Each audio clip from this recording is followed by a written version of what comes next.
And we are live. What's up, guys? Welcome to Fresh Fit Podcast, man. Fresh Fit News. Let's get into it. Let's go.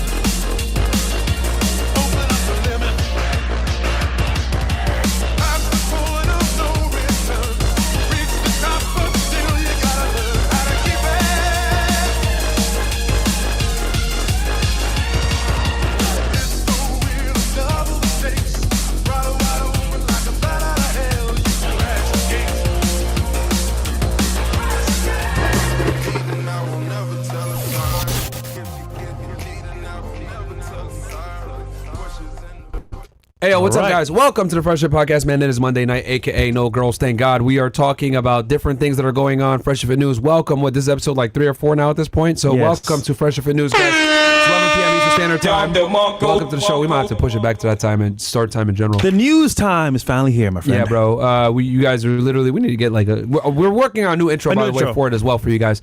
So, but we got a lot to talk about, man. Before we get into it, guys, Yacht Party, man. August 10th. ffpod.org. Get in there right now, guys. We got 100 or so spots, 350 spots total. 200 or so of them are going to be for the girls. And VIP sold out. VIP sold out. So sorry, Hell guys. Yeah, let's go. Rolex giveaway is going to be in that, and whatever. After party as well. After party, but that's sold out. That doesn't pertain to you guys. The point is that general admission tickets, guys, $998. Fantastic price. Open bar, free food, a lot of girls. 130-foot plus yacht, 3 stories, 9 p.m. to 1 a.m. Saturday night, we're going to be IRL streaming as well. Probably going to have some other influencers there. I'll see if I get Sneako, Vitaly, a couple of these guys out, see what they're doing. It's going to be a good time, guys. It's going to be fantastic. Anybody that's come to our yacht parties before, you guys already know it's crazy. If you guys remember the last yacht party we had a bunch of girls there, despite haters trying to say, I didn't see no girls. There was more girls than guys, my friend. And then for this one, we're going to have probably even more. 2-to-1 ratio even. So it's going to be a really good time, guys. So make sure to tap in. 120 girls off that boat. Yeah, we did, because we didn't have enough space. So this next one is going to have a bunch of chicks, man. It's going to be a good time. And like, bro, for the price point, $1,000 for open bar and a bunch of girls in Miami, Florida, bro, that you will never find that. You can't even get a bottle for that price at a club here. I don't know any person that gets a yacht for $1,000. No. None. No. Unless you're owner. You try to go to a top club out here, you're spending way more than that for a table. Yep. Like, you can't even get to the table to even buy the bottles for $1,000. Holy. On a Saturday night. So it's a win no matter what. Yeah. So anyway, with that said, guys, make sure to tap in with us. Come out. A bunch of CastleClub members are going to be there. We got to open to the public as well. ffpod.org. Join the yacht party. Is going to be not this Saturday. Is it the Saturday after? Actually, Saturday after. So not this Saturday, next Saturday. Okay, so it's gonna be a good time, guys. Make sure you tap in. All right, and then also as well, affiliates. We just made the program for affiliates, guys. So first and foremost, if you're in CastleClub, you have a chance to make money with us online with affiliates program. So you get the link, they post on your videos, you clip, and as well you get paid per member that joins with your link, which means if it adds up quickly, you'll get a bunch of money very soon. Like some members that we have now making like a bunch of money with our links. You're in college, refer to your entire floor. Hey, join CastleClub, and then you get a portion of all the sales that come in. Yep. And then also on top of that, you make clips, post it on social media. Guys, we go viral all the time. You can we have hundreds upon hundreds of hours of content that you can take, use, repurpose, clip, and then boom. You put that on your social media. Not only do you grow your social media, but you also go ahead and you grow the CastleClub and you make money on it. But for now, it's only available to people in CastleClub at this point. Yeah, only CastleClub. Only CastleClub. So if you're a CastleClub member, you want to make some extra money, go ahead and take our clips, which always go viral anyway. Use them, whether it's the old clips from 2021 or the stuff now. It's always a good time. So use that stuff, and you guys will go ahead and blow your social media up, man. Okay, let's see here. We got a bunch of topics to discuss today. Olympics to be this first one. Olympics. Yeah, we'll kick it off with the Olympics. Okay, so as you guys know, it's the 4th year. Every 4 years, there's an Olympics game ceremony, and this ceremony was a bit strange, more controversial and strange. We got a clip here for you guys. I'm sure you guys saw this. This was actually wild. When I saw it, I was like, what the hell is going on here? And this caused a lot of problems because for those of you guys, right, and I don't expect you guys to know this, but anyone that's been a high-level athlete before, like, you know, like myself, I was a Division I athlete, right? You train 3-4 times a day. You dedicate your life to it, right? You're tired all the time. You're sore all the time. You're always fatigued, battling injuries, etc. I remember all that vividly. that was miserable. Being an Olympic athlete, that times like KO Ken 10, okay? Because when you're an Olympic athlete, now you're not just competing to get a scholarship or for your school, you're competing for your country. So guess what happens? You're training at an even higher level. You're training 3-4 times a day, but practice is longer. You're taking on more punishment. Your body is always battered. Pretty much every waking moment that you're not training, you're pretty much trying to spend trying to recover so that you can go ahead and do your next session, right? And very few people understand this unless you've competed at a very high level before, whether you're a professional athlete or a Division I athlete. You'll never understand the grind and the suffering that Olympic athletes have to go through to get to where they're at. And I know this because when I was rowing, one of my coaches guy's name is Dave Walsh. He competed in the 2008 Olympics. I think he won a bronze in the men's 8. And he dedicated his life to being a rower, whether it was like he couldn't pursue certain jobs. He couldn't, he worked at like Home Depot and was like a mover. He battled through poverty, etc. Like he sacrificed, right, a career and having fun and, living life after college and being a bachelor, all that shit. He sacrificed it to go compete in the Olympic Games, right? And it takes you got to be fucking damn near crazy and wild to be able to do this. Now, why do I say this? Why do I say all this? I say all this because this stupid ceremony that they went ahead and decided to put on, right, robbed all of these hard-working athletes of the ability to get their rightful spotlight. And for me, right, as a guy that actually competed and did this shit and understands what it takes, I feel sorry for them. These guys sacrificed years to compete for their country at the highest fucking level, right? And this is being overshadowed in their talent. So we're going to go ahead and play this fucking shit right now for you guys.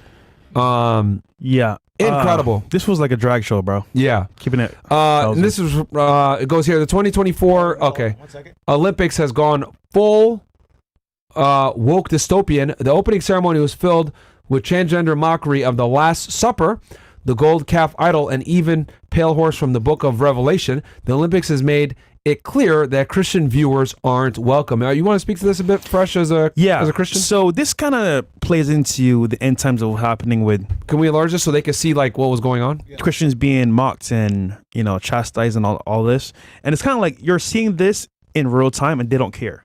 So this is said in a nutshell. If you're Christian, F you, we're going to do this in your face. And as a result, to be honest with you guys, like Christians are very passive, especially nowadays, and they don't fight back. They obviously love Christ. They love the Lord. They love God. But to them, it's like, God's going to save us. It's already written. I'm going to relax. And I understand it because the Bible does teach turn the other cheek. However, when it comes to fighting for what you believe in and as well what you stand for, you should defend the faith. And if this is nonsense, speak up about it. Granted, though, that it's almost like if they did this knowing it's going to piss people off and they didn't care. And as a result, because this happening, most people are saying, you know what? At the Olympics, but they don't want to go out in public, like in France, and protest in person. So it's what it is, man, at this point. Here, can we roll some of these clips? Yes, we can. This is supposed to be Jesus at the Last Supper as well, which is crazy, by the way. There's a kid there, bro. There's a kid right there. Yeah. Who's that guy on the right? Just dancing with the red hat. What? What the heck? What the heck is going on? Bro. That's wild. And the thing that pisses me off, like, now imagine, right? You competed, right? You've been training for 4 years to represent your country. You've endured pain, injury, maybe exile from your friends and family because all you're doing is training for this sport, right? You're going through the trials and tribulations of fucking suffering, right? And you finally make it to the Olympics. You go to Paris. You're like, yes, this is going to be awesome. I'm going to compete for my country. This is great. You fucking prepared yourself.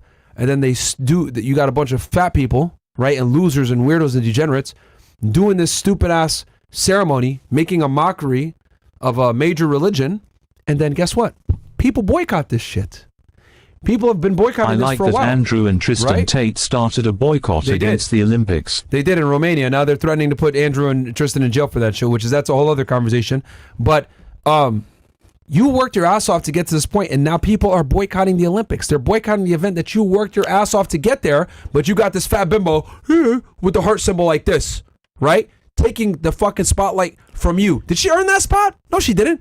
She was eating a bunch of fucking Donuts. Twinkies and donuts, being fat, right? Loser, with a bunch of other degenerative weirdos that never worked for anything from an athletic perspective. And now they're getting the spotlight. Not only are they getting negative spotlight, they're making it harder for people to watch you perform for what you actually fucking worked your ass off to get to this point. You had to earn your position at the Olympics versus these idiots are taking that away and they're losing viewership. A bunch of people have boycotted the Olympics now because of these idiots. Yeah. So now the athletes that worked their ass off to get there in that point aren't going to get the fucking deserved spotlight that they should be getting.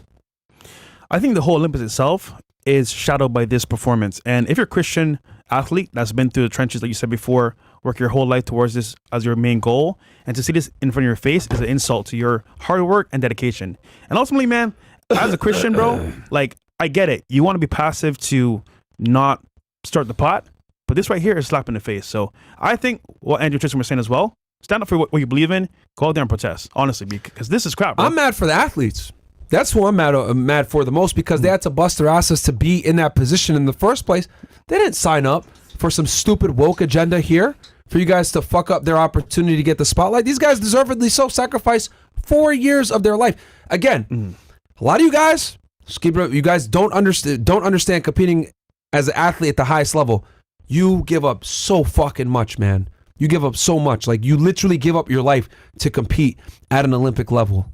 It consumes you. There's a reason why people get that tattoo of the Olympic rings when they go to the Olympics. This is what they've aspired for their entire fucking life. And for them to not get the spotlight and have these weirdos get it instead and get negative press where people are boycotting and don't want to watch now, it's a fucking robbery of the people that busted ass to get there. And this is interesting to me because, like, everyone's like, and I rightfully so, I get it. The religious people are up in arms, they're angry, etc. Rightfully so. But I haven't seen anyone take the stance from the athlete's perspective. Like, the athletes are the ones that are really suffering here the most, right? Because at the end of the day, right, these people are going to get, they're sinning, they're going to go to hell. It is what it is, right? And the people that are the devout Christians, etc., they're like, man, fuck these idiots, whatever, right? Obviously, it's causing outrage, but I feel the most sorry for the athletes that are there that are suffering as a consequence of this fuckery when they had no choice in this bullshit. It was some weirdo that went ahead and designed this entire ceremony.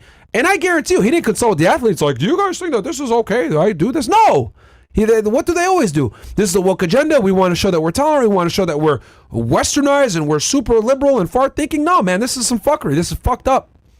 You're robbing the athletes of their hard-earned ability to market themselves out there to all the people that want to watch top tier athletes compete. The Pope gave a speech after this happened, and he didn't even mention or even like speak to this performance in a negative light. And you're supposed to be the Pope of the world. You can't even defend your own religion against this, which is crazy, by the way. But to your point, but athletes, that sucks, baby, because he's putting all the hard work, and it's like, for what? Yeah, I mean, I understand the religious outrage for sure. Like, I completely understand it, but I haven't seen anyone like talk about the athletes, and I get it. Like, most people have zero idea what it takes to be a high level athlete. Like, let's be honest, a lot of y'all are triple chin fat asses that have never done anything. That's the reality. Get mad at me, whatever. But I can tell you, someone that did a Division I athlete, the Olympic level, D1 athlete is here, professional athlete is here, Olympic athlete here. Your life is dedicated to that shit. You want to know why? It's worse. A lot of these Olympic athletes don't get paid. Damn. They don't get paid. Nothing? No. Yep, nope. A lot of them don't. A lot of the sports that they compete in are not paid sports. So that's what I'm telling you. When my coach, shout out to Dave Walsh. Hell nah, bro. Fuck, give you a shout out right now on this show.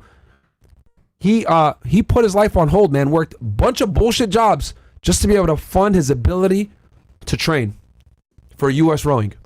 That's crazy, bro. That's why I take this shit so personally. I'm pissed off when I saw this story because I knew in my head, wow, I know what Olympic athletes have to go through to fucking get the chance to compete. And a lot of Americans don't know this. Because they're not considered professional sports. Yeah, a lot of them are not considered professional sports. Like, obviously, like basketball players and shit like that. That's okay. That's one of the sports where the athletes make money and shit. But the majority of the Olympic athletes they're not paid in what they do. And by the way, you should see how they retaliated.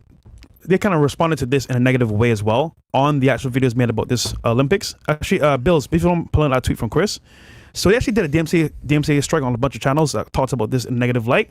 To shut down their opinions on X, about this video. Did. That's crazy, bro. Yeah, X gave a bunch of DMC, and you never see that on X, by the way.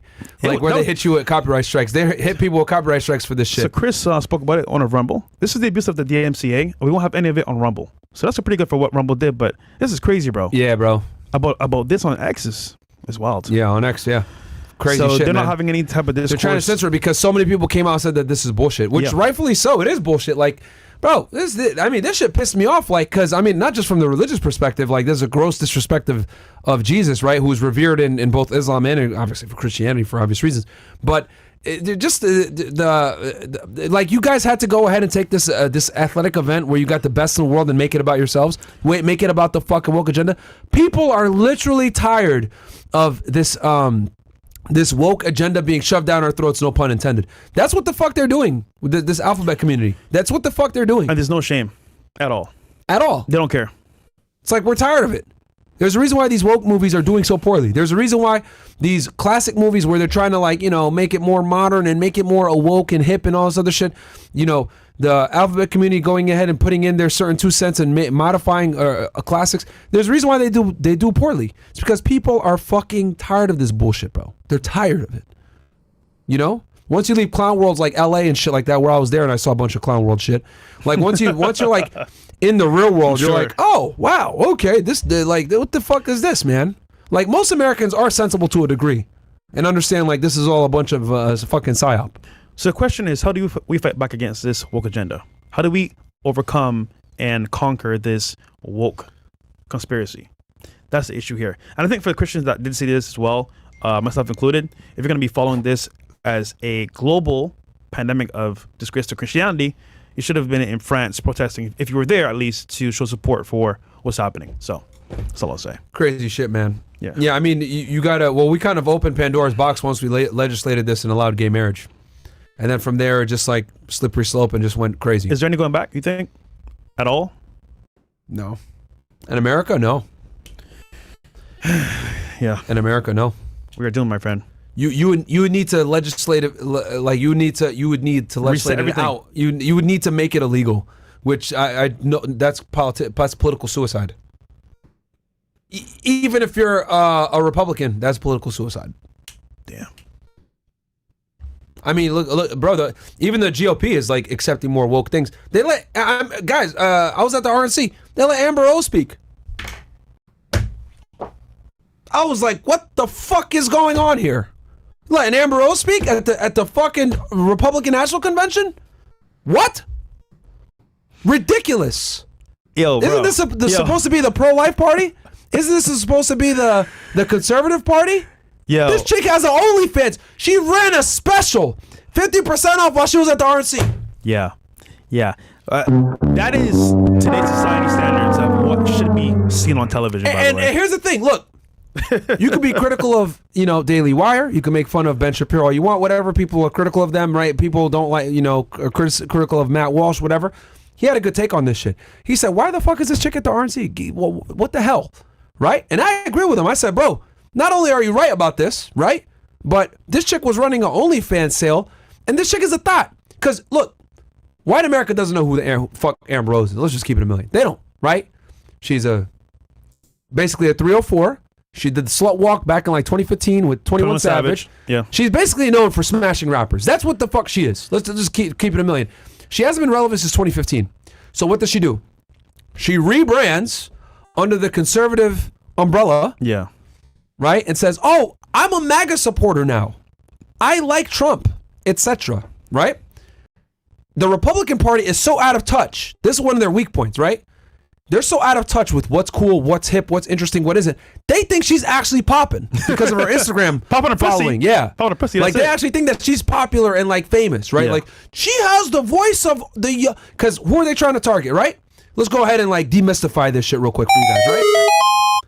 They want the black vote. They want the female vote. That's been a historic problem for the GOP and the Republican Party for a very long time. They haven't been able to get the black and the female vote, right? And Trump, let's be honest, he's very divisive.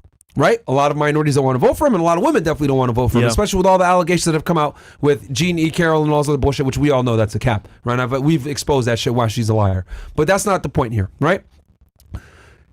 They want the black and female vote. Well, guess what Amber Rose does in one? She covers both of those, right? And then the fact that she says, oh, I'm a MAGA supporter now. They're like, yes, look, she changed her mind. You can too. Vote Trump, right? Vote Republican, right? But what they don't understand, because the Republicans are so like 10 years behind on fucking everything, right? That's one of their weak points. They're not like the Democrats and they're not hip, right? They don't understand that, number one, she's not popping and Instagram numbers are fucking cap. How many followers you got on Instagram real quick? Can you do a quick little record check for me, Mo or Bills? Because she got like, they see a big number on Instagram, 50 million, whatever. Wow, she's popping. No, she's not. A secret to Instagram. Instagram is cat. Oh, God, you want to talk about it? So, your favorite artist, celebrity, they'll buy followers, either them or their actual company that works for them. 24 million, guys. This is her Instagram but right here. It's not this legit. Easy. Oh, Make America Great Again. Yeah. She's playing into it very, very hard. Yeah. You know what's crazy, right, bro? I think they should have got Rihanna. Not because... Yes, Rihanna would have been a way better choice. Yes, I agree with you. That would have converted way more people. Yes. Had a bigger impact because Amber Rose is irrelevant, bro. Dude, what does she even do now? Who knows? Yeah, well, here's the thing. Here's the other thing, too. Again, since they're so stupid, the Republican Party, and I'll tell you all this because I'm on the right, too. I'm considered far right, far right. Yeah, right? Yeah? Okay. Yeah, people call me far right. What you guys should have done was, like, and Rihanna would have been a way better choice. Why? Because I would say someone like a Rihanna has real influence. Global influence. Because she's a musician, she's talented. I mean, yeah, she's done some stupid shit, whatever. But her music and her talent override the dumb shit that she's done. 100%. Like this stupid thing where she did this photo shoot while I was roasting her or whatever. That's one thing. But at the end of the day, you can't take away Umbrella.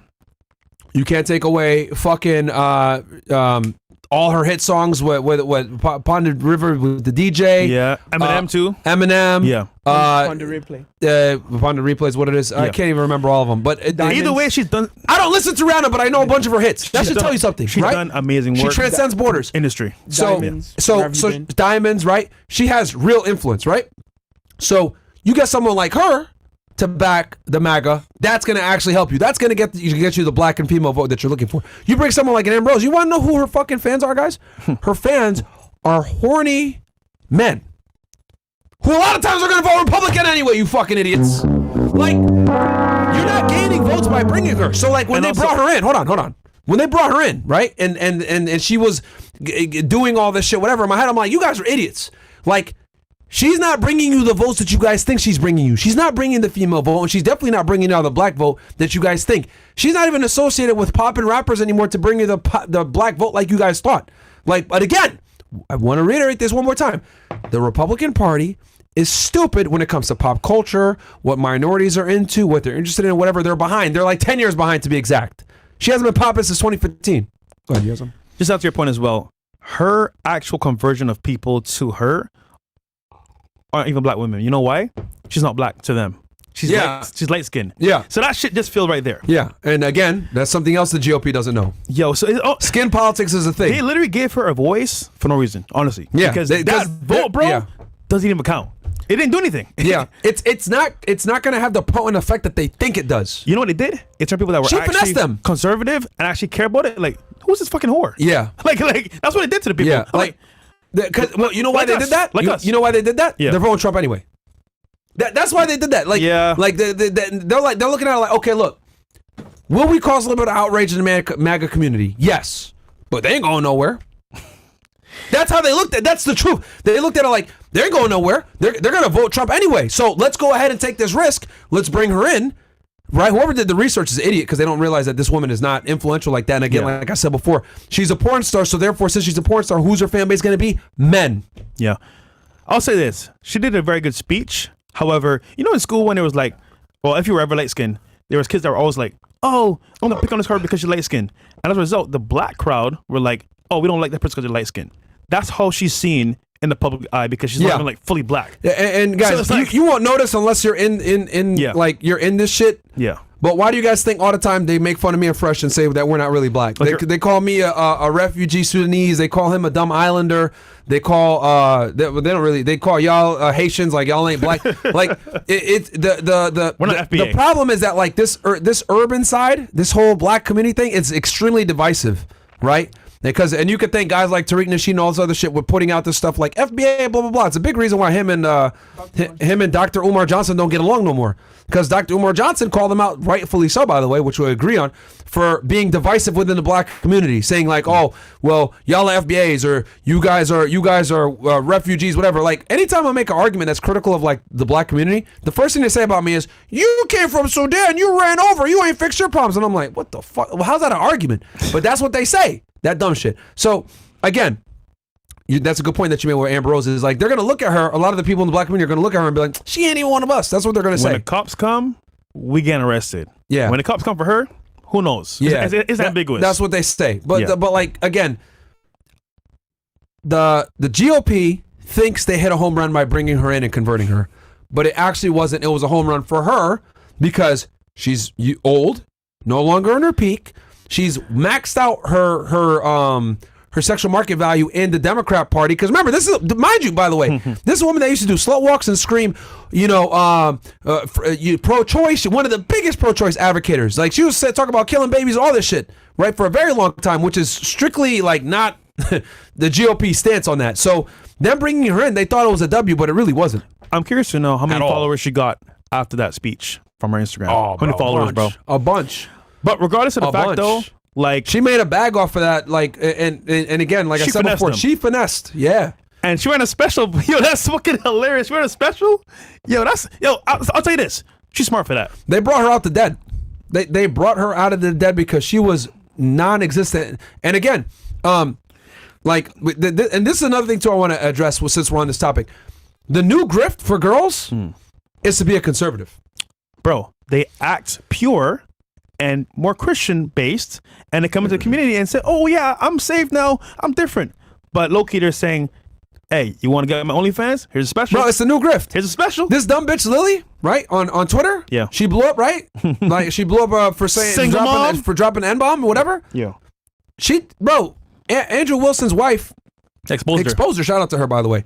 W. Like, she gave me the dirt. Shout out to Andrew Wilson and his wife, man. Fucking both of them lit. They're gonna be on the show, by the way, soon, probably sometime in August. Let's go.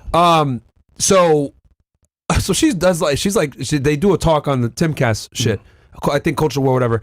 And like she like admits to her, like, I don't really know what I'm doing. I'm just like here, like, I'm just gonna ride the gravy train while I can, blah blah blah. Like, cause she realized, like, by like being edgy and taking like conservative stances and saying like edgelord shit, that as a Caucasian girl, she will blow up. Look at Haktua girl, blew up, right? So, if you take that stance, well, not Haktua girl so much. I'm just trying to show you that a certain avatar blows you up in America, right? But with her in particular, she went ahead and took this edgy, more conservative thing, like, whatever, and she blew up off of that. But it's not real. So now, like, no one's really like, what the fuck? She's losing followers and shit like that on X. I've seen her followers like go up and down and shit like that because she's not consistent. But again, it's the new grift for females is to take this conservative thing and run with it and say, men are supposed to be leaders, women are supposed to follow. Let's get back in the kitchen and be pregnant. Like, a lot of these girls campaign on this shit, and they're blowing up because that's the new wave right now. And we fall for it. A lot of guys fall for it. Yeah, they fall for it big time. But like, there's some girls that are really about it, but a lot of them are capped. It is short-lived. It is short-lived for sure. All right, what's the next story? We got some more topics so we went into here. Olympics, into that, whatever. You guys enjoy our political takes, man? We better than these under niggas, man. We're telling you, man. We keep it real, bro. Like, a lot of these other people aren't going to talk about certain shit. They're woke. Which there's a topic here that we're going to talk about here in a second. Dangerous.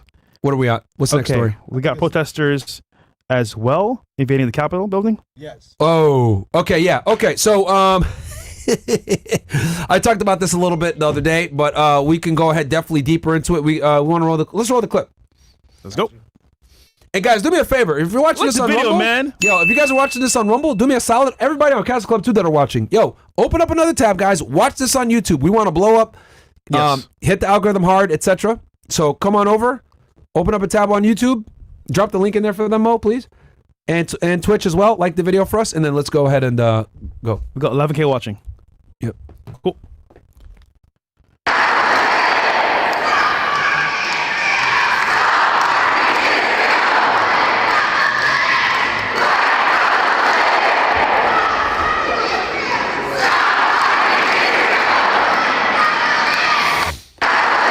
Okay, so obviously this comes on the heels of, as you guys know, Benjamin Netanyahu, the Prime Minister of Israel, paid a visit to the United States about a week ago. He gave a speech. Right? And he gave a speech, and we'll play some clips from the speech, and then I'll go ahead and give you guys the Cliff Notes version. But yeah, that's them protesting him coming. You know, like those comedy flicks where they have a big audience just claps nonstop? I feel like that was the actual audience when he was speaking. But hey, you know what I'm saying? Counted it up, dude. 81 times they clapped for him. 81. Me and the chat counted up. 81 fucking times, bro. That's so over the top. But all right, let's go ahead and roll this clip. So even Netanyahu got frustrated with the constant applause by Congress. They accidentally applauded the accusations leveled at Israel. This is humiliating. Leveled at the Jewish state.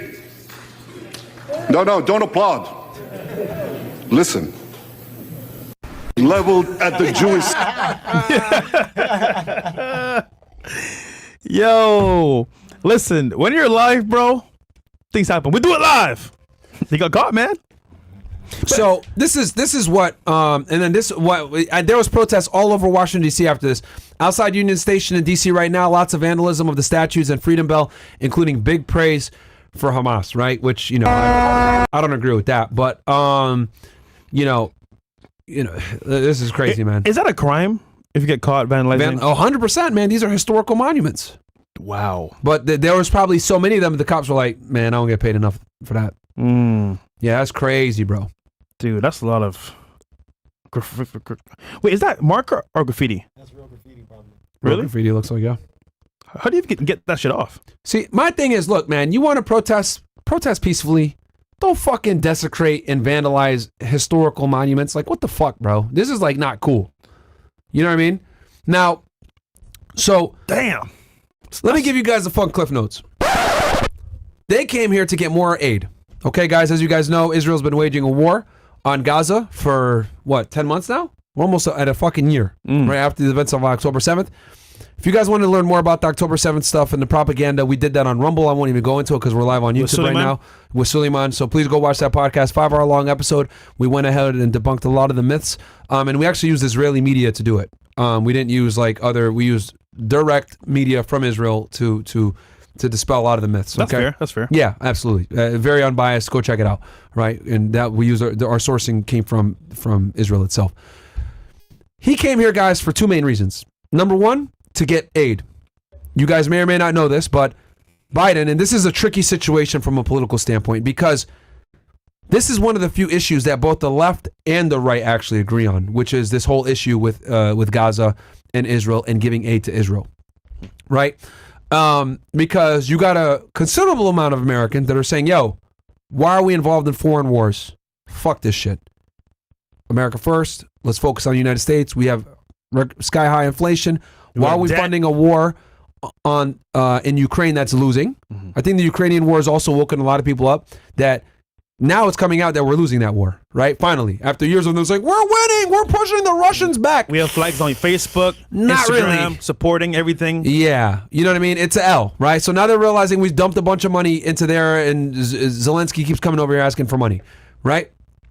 And then on the left, they just are tired. They just are seeing the genocide. They're seeing the people dying. They're seeing the kids getting blown up. You look on X, guys, you can't escape it. It's all over your timeline. It's fucking grotesque. It's horrible what's going on over there in Gaza. It's fucking deplorable, right? So obviously, it's not a surprise that Netanyahu comes to the United States, which he hasn't been here since 2015, by the way, and he's done more speeches than any other foreign official ever to address Congress like the way that he did, right?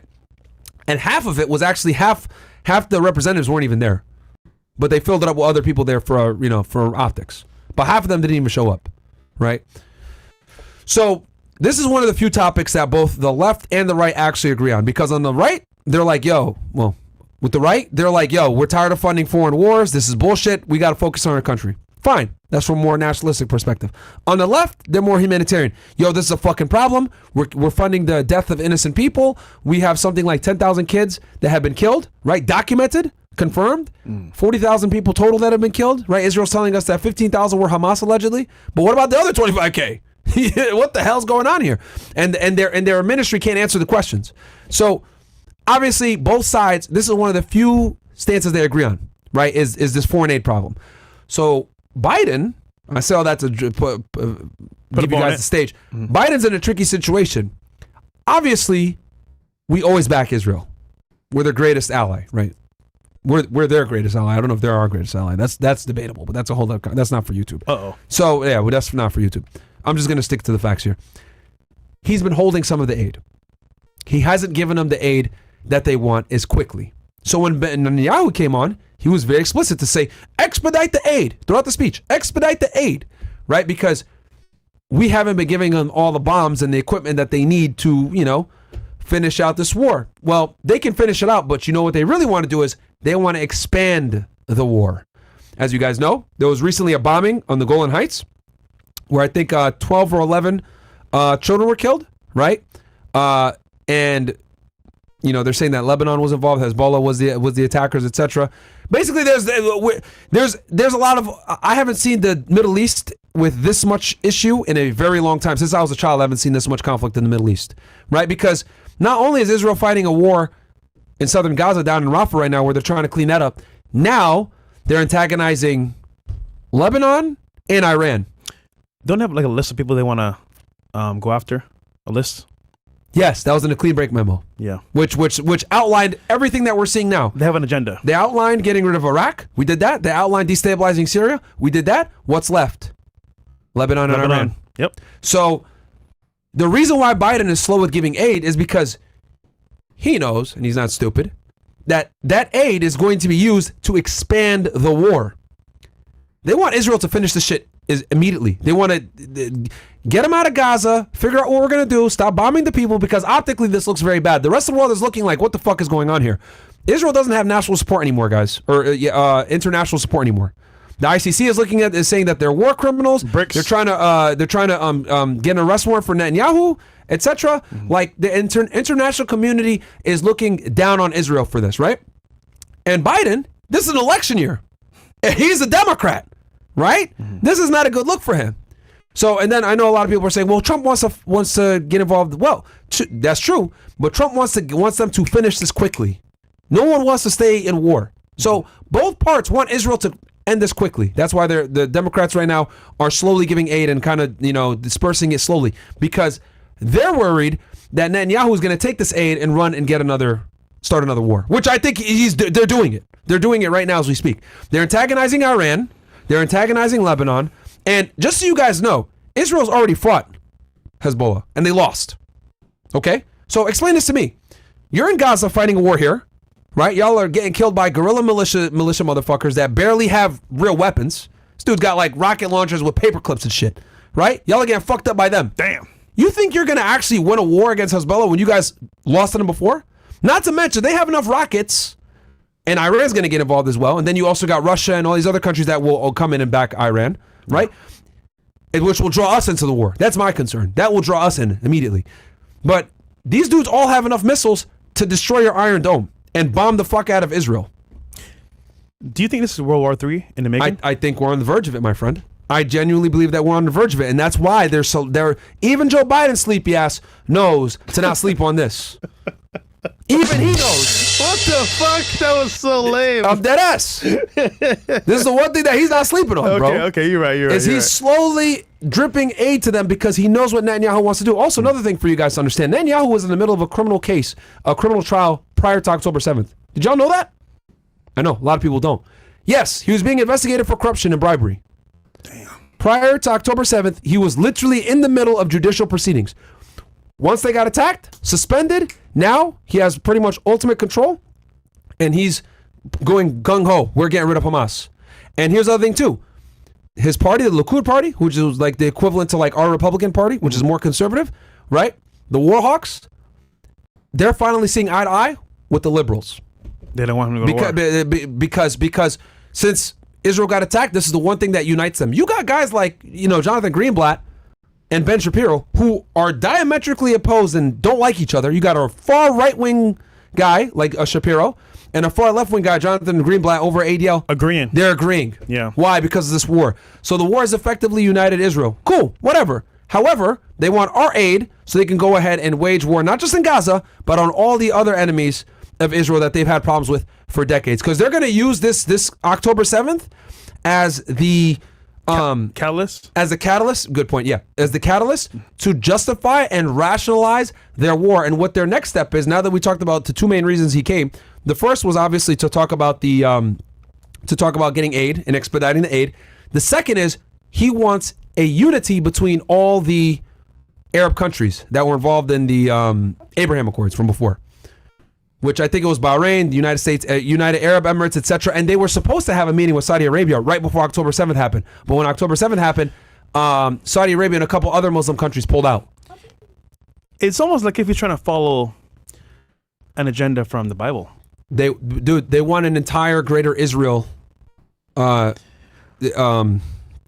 country. So, that's what they want. It's on their memorabilia, on their it's on their patches. It's literally on their patches, the Israeli patches. So in the military for an IDF. From a Christian standpoint, he's just following what they want to achieve with actual dominance, and bringing everyone together under that scope will actually achieve a lot of biblical truths. So him doing that is actually enacting on the Bible itself. They want an alliance between themselves, Saudi Arabia, Jordan, Egypt, right? Bahrain, did I say United Arab Emirates? UAE? Yeah. Right? They want this alliance, and the reason why they want this alliance, and it's going to be a lot of Sunni Muslims in these countries, right? They want this alliance against their adversaries, Lebanon and Iran. So when they unite, they can go ahead and they'll be the leader. You want to know why? They got the nukes. They'll be the leader in this unity or alliance that he wants. So he basically wants a NATO. If I'm going to spell it out for the audience, very simple. He wants a NATO in the Middle East. So basically, which the United States and all the friendly Arab countries are working together, and Israel will be the de facto leader because they are the only ones that have nuclear weapons. So basically, from my understanding, is that it's going to be Israel against the world at the very end. There's no because they're not going anywhere. Israel's here to stay. But at the end of the world, the fight, Armageddon, basically, is going to be them against the world, basically. Oh, that's what the Bible prophesies. Israel's here to stay. Yeah. Okay. So they're not going nowhere. But his plan is a perfect alignment with Scripture. That's crazy, by the way. Interesting. That's kind of scary, though. So that's the main reason he came for this speech, guys. He came for the speech to get expedited aid because they're getting the aid, but they're not getting it quick enough. And then because for fear of World War III, which we just discussed. Yeah. And then the second thing was Armageddon. to create this alliance between these Arab countries and Israel, so that will protect them from Iran and Lebanon. But if you take up Netanyahu and you bring somebody else that's a true leader that they appreciate and love. Yeah, they don't. He doesn't have good approval ratings in Israel. He does not have good. But this war has united them. So I think I genuinely think he's going to run this into the ground. He's not just going to do Hamas. He's going to start war with all these other countries because it benefits him too. He's going balls to the wall. He's going balls to the wall. This is his last chance. Yeah. After this, it's a wrap. Yeah. But I think he's going to usher in someone else coming in that's going to be a better leader than him and have the people's hearts. That's what I think. I could be wrong though. Well, okay, that's a good point. I mean, he would have to, because when this is all said and done, he's gonna go. I genuinely jail or death. Yeah, something's gonna happen to him because the entire international community has basically written this guy off, condemned him, right? Whether it's Venezuela or Colombia, all the way from South America to we'll talk about Venezuela as well. Like, the entire international community has condemned Netanyahu. Honestly, we're the only people that still support Israel at this point. Yeah. It's kind of scary, bro. Unequivocally, at least. Like, other countries, even France has condemned their actions. Yeah, France, man. Them niggas are whack. Rare W though in this case, but yes, in general, for France, common L's, but this was Olympics a rare W. L. Yeah, Olympics, that is L. But yeah, so guys, that is the game plan of what Israel's trying to do. That is their strategy. I think they're going to try to start World War III in the Middle East, which is going to be very problematic for us because now we're going to have to come in and aid them. And they want to use our weapons to fucking do it. Speaking of Biden, that's the next topic. Okay. So we speculated Biden was either really sick or dead. But now he's out on about speaking. He's very sick. Yeah. I got to give credit where it's due. Laura Loomer has been reporting on this for a very long time. Obviously, as you guys know, she's very connected in the political world. And I believe her. She said that Biden is sick and he's been dying. That's to my point, though. Yeah. We thought he was donezo, and he may not come again to speak to us, but he did. He got diagnosed with COVID and no one saw him for like a week. Yeah, he was hiding basically. Yeah. Now, here's the thing. I'll tell you why I believe her. You guys, some of you guys don't like Laura, etc. I know me and her have very different viewpoints on Israel and stuff, and that's fine. I get along with, you guys know I get along with Destiny too. Me and him disagree on almost everything. Me and Laura disagree on Israel. However, in this topic, I'll tell you why I believe her, and I think that she's accurate on point here. If you guys remember, Biden lost that debate. Very badly, by the way. The entire Democratic Party turned on him. You need to drop out. Donors started pulling money. People started freaking out. Even CNN started sweating. When I saw CNN sweating, I was like, oh, here we go. And a bunch of people that were on his team before, forget this one dude, the one black dude who was like cried or whatever, glasses, I forget his name, bald nigga. Someone in the chat's going to put it in here. He even started freaking out. And I was like, oh my God. It's bad. That's when I knew it was bad, right? And what did he do? He went and did a rally. When you fall down, you got to get up. Another rare Joe Biden. I was like, oh shit, this nigga's not asleep. Okay. So, you know, because clearly he's suffering from dementia, like cognitive fog, like something's off here. And again, I'm telling y'all, you Gen Z people, a lot of you guys don't remember Joe Biden in 2008. He was extremely lucid, smart, sharp, good smile, pause, good talker. That's how him and Obama took office in Van Jones. Thank you so much. Yes. That's how him and Obama took office in 2008. They were just good speakers, right? Both of them were fantastic speakers. He debated Sarah Palin in 2008. That's not this Joe Biden that you guys see now. I remember the old Joe Biden. That's why for me, I'm like, oh shit. He's a clone. Yeah, like this is a far cry from the Joe Biden I remember, right? I remember him and Obama campaigning against McCain. You guys remember John McCain? He used to do this shit all the time. He couldn't bend his arms. This shit was funny, bro. Well, we will go after Iraq. We will stop them. They are the enemy. Like he's been through a lot. Like, yeah, man, they've been through a lot. He's been through a lot. He cannot bend his arms, bro. Anyway. That sucks, man. Shout out to John McCain. Yeah, shout out to John McCain, war hero, etc. Yeah. But that was funny though. Like he literally watch his old speeches, guys. He used to do this shit all the time, bro. Dude cannot. You know, Trump does this. You know, everyone has their ticks though. You know, Trump does this. McCain does this shit. But anyway, everyone has their ticks. You know. Yeah. For example. Yeah, exactly. Wow. What? What was I at here? We're Biden. Yeah. So she said that he's dying. I believe her because, going back to what I was saying, he denied dropping out the race forever. I'm not going. I'm not leaving. Blah blah blah, etc. Then all of a sudden, this address comes out.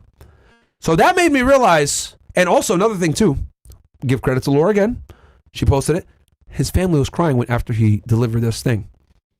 Like you could see they were all visibly like crying and shaking up and stuff like that. I don't think he has much time left. And I think genuinely that is why he dropped out the presidential race. Number one, he can't fulfill a second term. Number two, he's probably not going to win. And then at the end of the day, his family was like, bro, here's a video. Hunter's going to go to jail. Like, yeah, we need you. Like, we want to spend the last few years with our dad. Yeah. There's a video showcasing a prediction that happened with the presidency of a woman. You saw that? No, I didn't. But let's run this clip here while you pull that up. Yeah. Let's run this is from his presidential address. My leadership in the world, my vision for America's future, all merited a second term. But nothing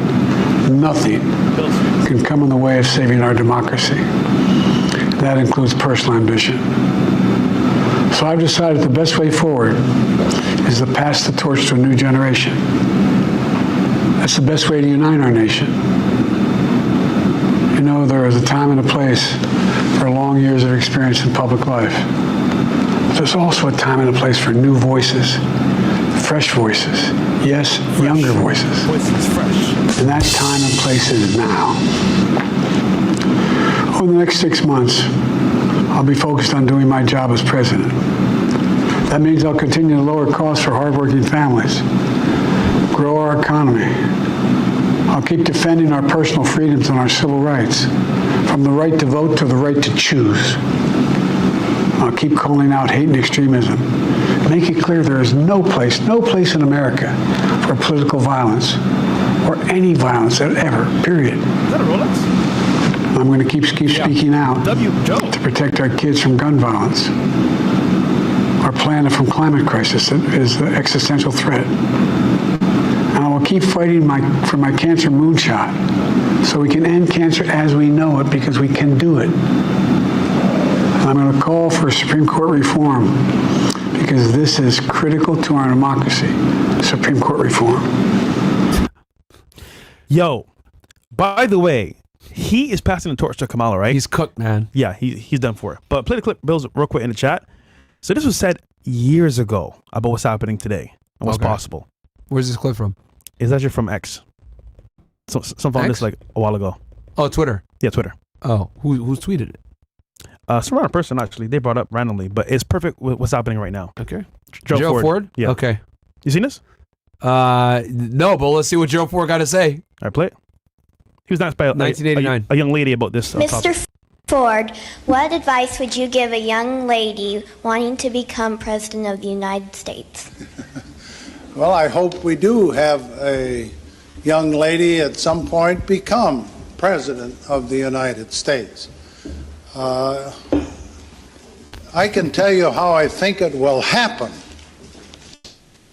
because it won't happen in the normal course of events. Either the Republican or Democrat political party will nominate a man for president and a woman for vice president. And the woman and man will win. So you'll end up with a president, a male, and a vice president, a female. And in that term of office of the president will die. And the woman will become president under the law or Constitution. 25th Amendment. But that's the way it's going to happen. Holy. That is almost scary. Back of my neck stand up, because, bro, that's prophetic. Because I hate to say this, but, like, bro, if they really put Kamala up to the task and they push her, like how they push her, they want to push her and put Trump down, dude, sorry to say this, women don't know how to vote. They vote on emotions. That's scary, bro. She's black and she's a woman, so to speak. She's Jamaican. Jamaican and Indian, allegedly. Bro, dude, depending on who you ask. He just called it out. That's how she's going to win the presidency. Bro, I mean, he did call it. Because, I mean, look, Joe's not dead, but he's damn near it. Like, he is dying. He's like, people, die, yeah, he is dying. And I genuinely believe that's the only reason he dropped out. Because, bro, this is a guy that's a career politician, guys. This Joe Biden's been around since, like, the fucking 70s, bro. Yeah. Like, this nigga was over here writing laws into play and stuff like that when Ted Bundy was around killing people. And people you know how long that is? People are saying Joe didn't die. Yeah, he didn't die, but he died mentally and physically. He's no longer able to. Yeah, he's so next in line will be Kamala Harris. Bro, he might as well be dead. Bro, yeah, he's dead. No, you know what? Basically, he's dead. You know what? Everyone thinks I'm a camper. Bro, please, Bills, pull up Sarah Palin and Joe Biden real quick. Yeah. The 2008 debate. I want you guys to see. You guys saw him address the nation, by the way. Nigga was over here. You can see he's like looking at the teleprompter, still fucking doesn't know what to say. Anybody with a brain can tell Trump is way more optimal for leadership. Yeah. However, how society is, and bro speaking, these things happening, bro, they're not thinking straight. They're thinking like, oh, emotions, woman, president, yeah, let's go. That's the scary part, bro. And they're sheep. They're gonna follow. A lot of people don't like Trump, so they're gonna vote against. There's gonna be people that don't even know, bro, what Kamala's doing, but they're gonna vote just because they don't want to. They don't like. We Trump. were in Shake Shack, me and Chris from Rumble. He just put Trump as the name for the order, bro. Our black guy was like, "Oh, Trump, ew!" And I'm like, "This is crazy." Just regular workers in there, and they're gonna vote. By the way, we got that. We got it. Yeah, 1 second. Okay. Yeah, fucking clown. But it's scary, bro. Because, dude, I just know how people think, and I won't say our word, but they're dumb. They're gonna follow the sheep. Yeah, they're dumb. Yeah. No, they're dumb. And there's gonna be a lot of people that just don't like Trump that are gonna vote against him. And they don't even know. They don't even know. Like yo, I posted on Twitter one time. Like, he asked this girl, "Who are you gonna vote for?" She was like, "Oh yeah, I'm gonna vote against Trump because I hate Trump." And then she went on to call him a communist, guys. And I was like, "What, guys? Bro, he's one of the most capitalistic centric presidents we've had in a long time. He got rid of regulation. He made a bunch of tax breaks. He was real big on small businesses. He gave real estate investors a break. Like, he was by far one of the most capitalistic centric presidents we've had in a very fucking long time. And this bitch has the gall to say he's a communist. You stupid bimbo. You don't know anything. Don't know anything. By the way, they've weaponized memes against Trump, and I hate to say this, the conservatives don't know how to do it properly. Look at this shit, bro. I don't want to put it on screen. Look at this shit. That's scary, bro. And this is going viral, by the way. I show the camera now. Yeah, you can show. Yeah. Look at this shit, guys. Like, this is crazy. Prosecutor versus the felon. This is crazy, man. But shit like this. She's like Captain America and Trump is in an orange suit. It's scary, bro. It's really scary. So this is Joe Biden in 2008, guys. Just so you know, look, I want you guys to look at the big fucking difference. We'll just play a few seconds of him talking. That's all I want to show. By the way, Yeah, well, until 2 weeks ago, it was 2 Mondays ago, John McCain said at 9 o'clock in the morning that the fundamentals of the economy were strong. 2 weeks before that, he said, George, we've made great economic progress under George Bush's policies. 9 o'clock, the economy was strong. 11 o'clock that same day, 2 Mondays ago, John McCain said that we have an economic crisis. That doesn't make John McCain a bad guy, but it does point out he's out of touch. Those folks on the sideline. Like, come on, man. And this is actually back then, they were very respectful of each other. I'll never forget, there was this woman one time that said, oh, Obama, he's an Arab, right? Or a Muslim or something like that. And like McCain grabs the mic from her. It's like, no. He's a good man. He loves the country, blah, blah, blah. And Obama, also said good things about McCain, even though these guys were competing against each other. So it's not like the blood politics that you guys see now. Crooked Joe Biden, like, Trump going crazy on Truth Social and Twitter and everything else like that. But like, they were very respectful back then. But guys, see the night and day difference between Joe Biden then versus what y'all just saw 10 minutes ago? I have to think, though, keeping this real, this is like real talk. This is like facts, nothing woke, super base. I think both parties are working with each other behind the scenes, if you ask my opinion. Because it just makes sense, because they're going to say, oh, yeah, on camera, I'm Democrat, I'm Republican, but they all have a similar goal in the end. But that's just my opinion, though. Don't take my word for it. Anyhow. Okay. All right. Where are we at here? So we just covered Biden's actual speech about him coming back. Yep. And talking Netanyahu. Okay, Kamala Harris is on RuPaul's drag show. Meanwhile, the House just voted to condemn her handling of the southern border. Yeah. You guys see the open borders, etc. Kamala Harris is responsible for that. Can we play this clip? Or is it a video? We interrupt this program to bring you a message from an extra special drag race viewing party. Hi, everyone. It's Kamala Harris. Each day, we are seeing our rights and freedoms under attack, including the right of everyone to be who they are, love who they love, openly and with pride. So as we fight back against these attacks, what is this, let's all remember, no one is alone. We are all in this together, and your vote is your power. So please make sure your voice is heard this November and register to vote at vote.gov. Pause. Can I get an amen? Look to the right of this comment here. He says the play is women plus blacks plus LGBT as a voting bloc is significantly large enough to get the job done. That's scary, bro. That is really scary, bro. And that's who they tried to get the vote with Amber Rose, and she's not the one that's going to get that for y'all. No. That's why bringing her to the RNC you was need a waste Rihanna of time. At best. You need a Rihanna, bro. You need a Rihanna, you need a Beyonce, you need a... who else? We'll get them the votes I would they say need. Beyonce's out of touch. She's been out the scene for a little bit. But Rihanna's still... But she would bring them those votes, though.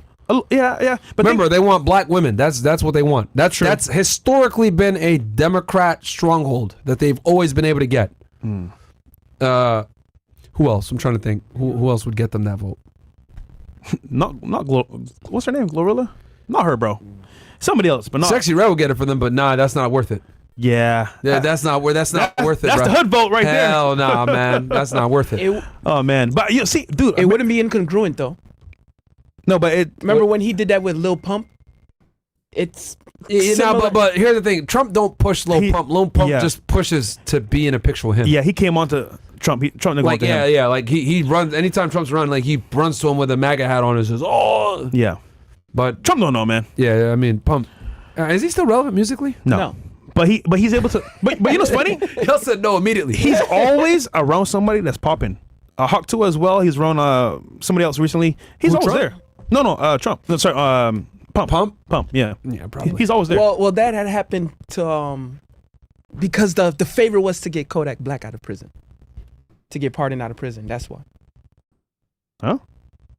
Well, having Lil Pump co-sign for Trump. Back when Trump was still president, when he was still running for the 2020 election. Yeah. That was the co-sign from Lil Pump as an exchange for, okay, I co-sign you. Kodak out. Yeah, I co-sign you. He did pardon Kodak. You pardoned my friend Kodak. And he pardoned Lil Wayne too. Yes. Lil Pump and Kodak are friends? Yeah. They've been, yeah. Really? Yeah. Since when? fellow South Floridian. Yeah, absolutely. I know about that one. Yes. That's two different worlds, bro. Maybe not these days, but 2020 back then. Yo, that nigga quit out wild, bro. Shout out to him. That nigga crazy. Anyhow, man, you ever seen him perform? That nigga's hilarious, bro. No. Holy. Okay. Johnny Maga goes, OMG, Trump just brought the National Border Patrol Council president on stage and he ripped border czar Kamala Harris.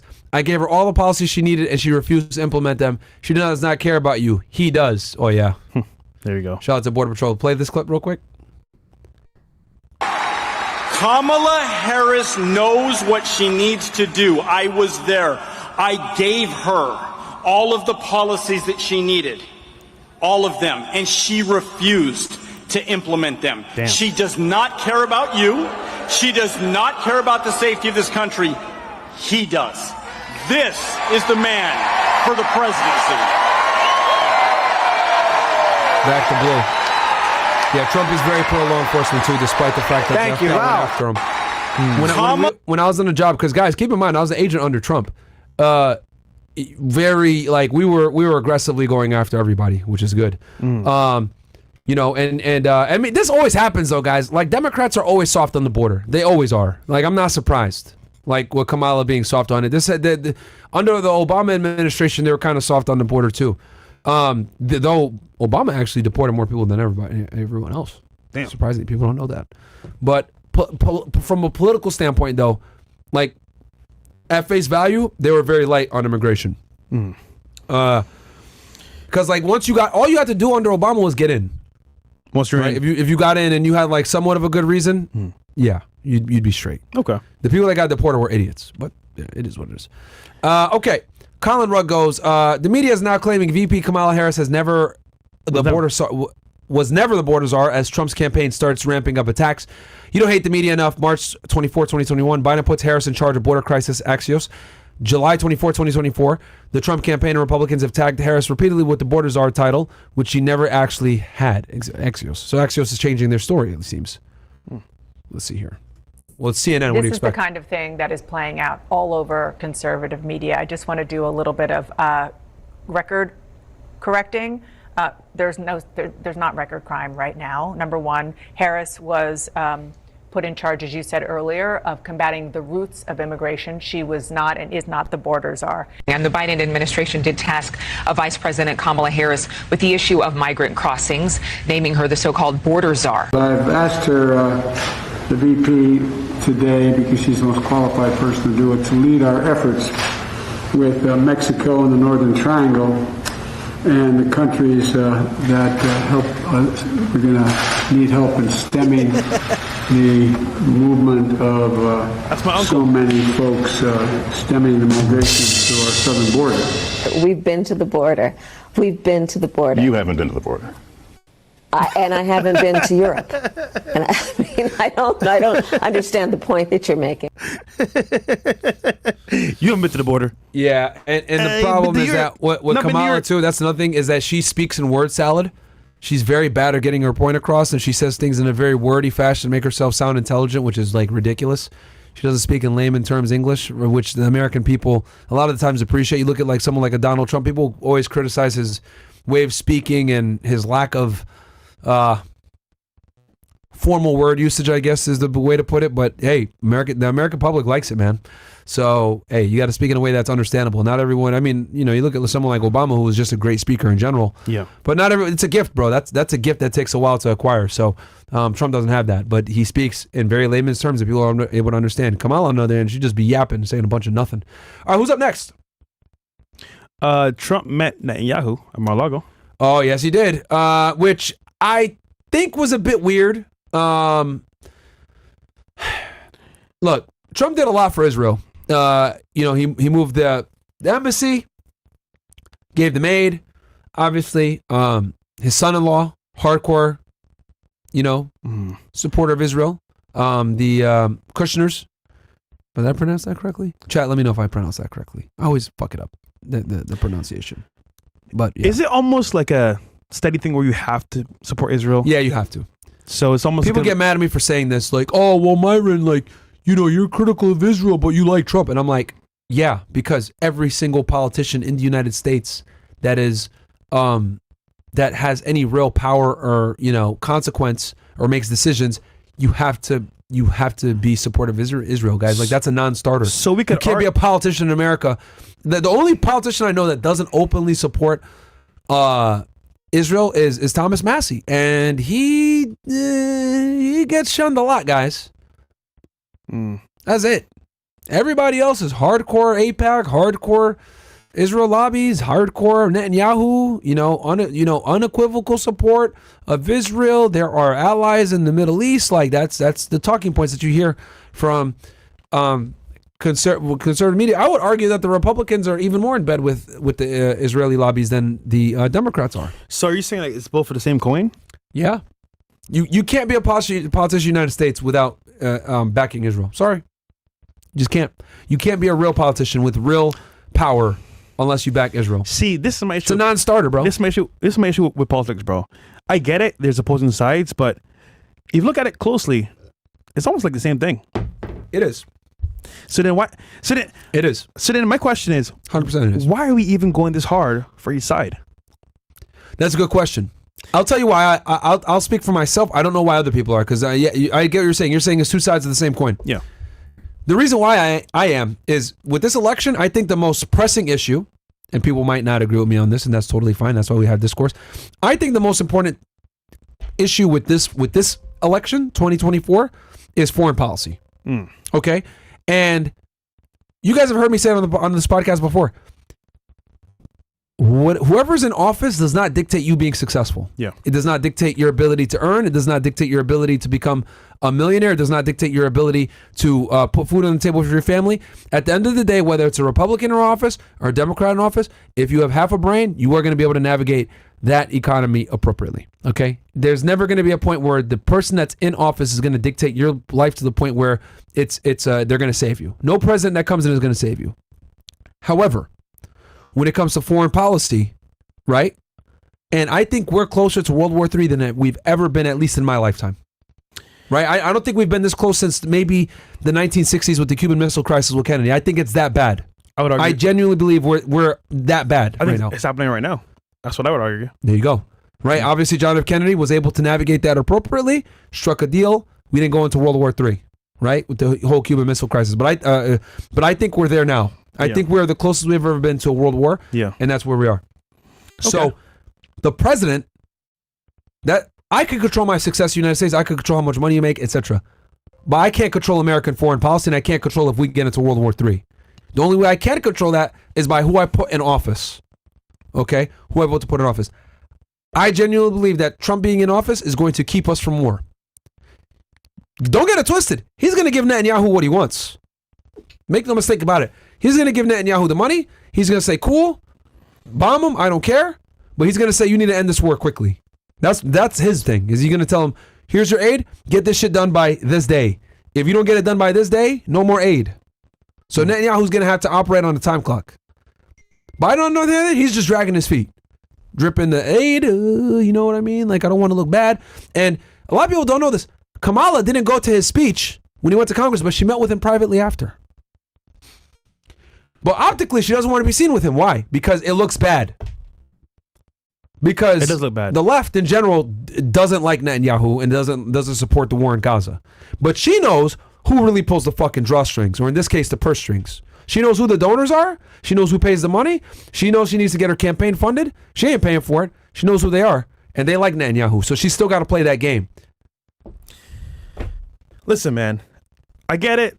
It's politics, but to me, bro. Yes, they do fund both sides, guys. You're 100% right. Yeah. It's almost like if we're playing a game here to get people's attention, but the real optical agenda is being played out behind our eyes. I am voting, me personally, mostly my most important pressing issue is foreign policy, not getting into World War III. That is my most important issue. For others, I know it's inflation. For others, it might be tax. Of course, I'm going to get tax breaks and all the other stuff that come. That's going to inherently come when you vote Republican and you vote Trump. But for me, I'm looking at it now. Beyond that is, how do we not get into World War III? Which president is going to keep us out of conflict with Russia? Which president is going to keep us out of conflict with with China and Taiwan, which president is going to keep us out of conflict with the Middle East? Okay. And I think it's Trump. I genuinely think it's going to be better to do Trump than Kamala Harris. Okay. Thank God we got rid of Nikki Haley. She would have put us in World War III 1,000%. She used to work for Boeing. She used to work for all these military contractors. She is the definition of military-industrial complex. Warmonger. Warmonger for real. War hawk. Bad. She would be she would be a George W. Bush back in 2003 in 2024. Can you imagine her on her period? What the fuck? Bro. Yo, we're dead. She is another fucking neocon that takes money from the boys' lobbies, if you know what I'm saying. Another one. She literally wants to write a blank check to them so they could do whatever they want. She literally said we need to give them whatever they ask for, no questions asked. She's signing bombs that are going to get dropped on Gaza. Speaking of Nicky Haley. bombs and planes, NORAD intercepts planes over Alaska. You seen that? No, I didn't see that. On X. Coming up right now, actually. Okay, is that our next story? Yes, it is. All right. Shout out to Mario Newfall. Breaking news. All right. NORAD, North American Aerospace. I was waiting for you to read it, but I guess I got to read it. Hey, it's too long, bro. Reported intercepting 2 Russian Tu-95s and 2 Chinese H-6 military aircraft operating in the Alaska Air Defense Identification Zone, ADIZ, on July 24, 2024. U.S. and Canadian fighter jets conducted the intercept. The foreign aircraft remained in an international airspace not entering American or Canadian sovereign territory. NORAD does not view this activity as a threat, but continues to monitor such operations. The ADIZ is international airspace where aircraft identification is required for national security. The organization emphasized its readiness to defend North America. Yeah, I mean, guys, this is nothing new. I mean, we have shit going on like this with our adversaries all the time, and I'm all for de-escalation right now. We can't afford another war. Who is our biggest enemy, you would say, right now? If you were to say a country or maybe a group. Well, not a group. Let's leave a country because we're on YouTube. The land of them boys, I'll say, is our biggest enemy because they have us from within and they control our money. Okay. They control the donor class. Like, you know what's scary about this though is that and they can drag us and we're literally on the verge of being dragged into a war in the Middle East. But there's a war coming, whether we like it or not. I think it's a matter of just when, not anymore of it happening. It's just a matter of when at this point. We're cooked, man. We're all cooked. Holy shit, and the thing too is that I don't know if you guys remember, you want to know when I started noticing the price of food going up significantly? Bread? Yeah, Coke. Everything. Coke? From Moshi Moshi?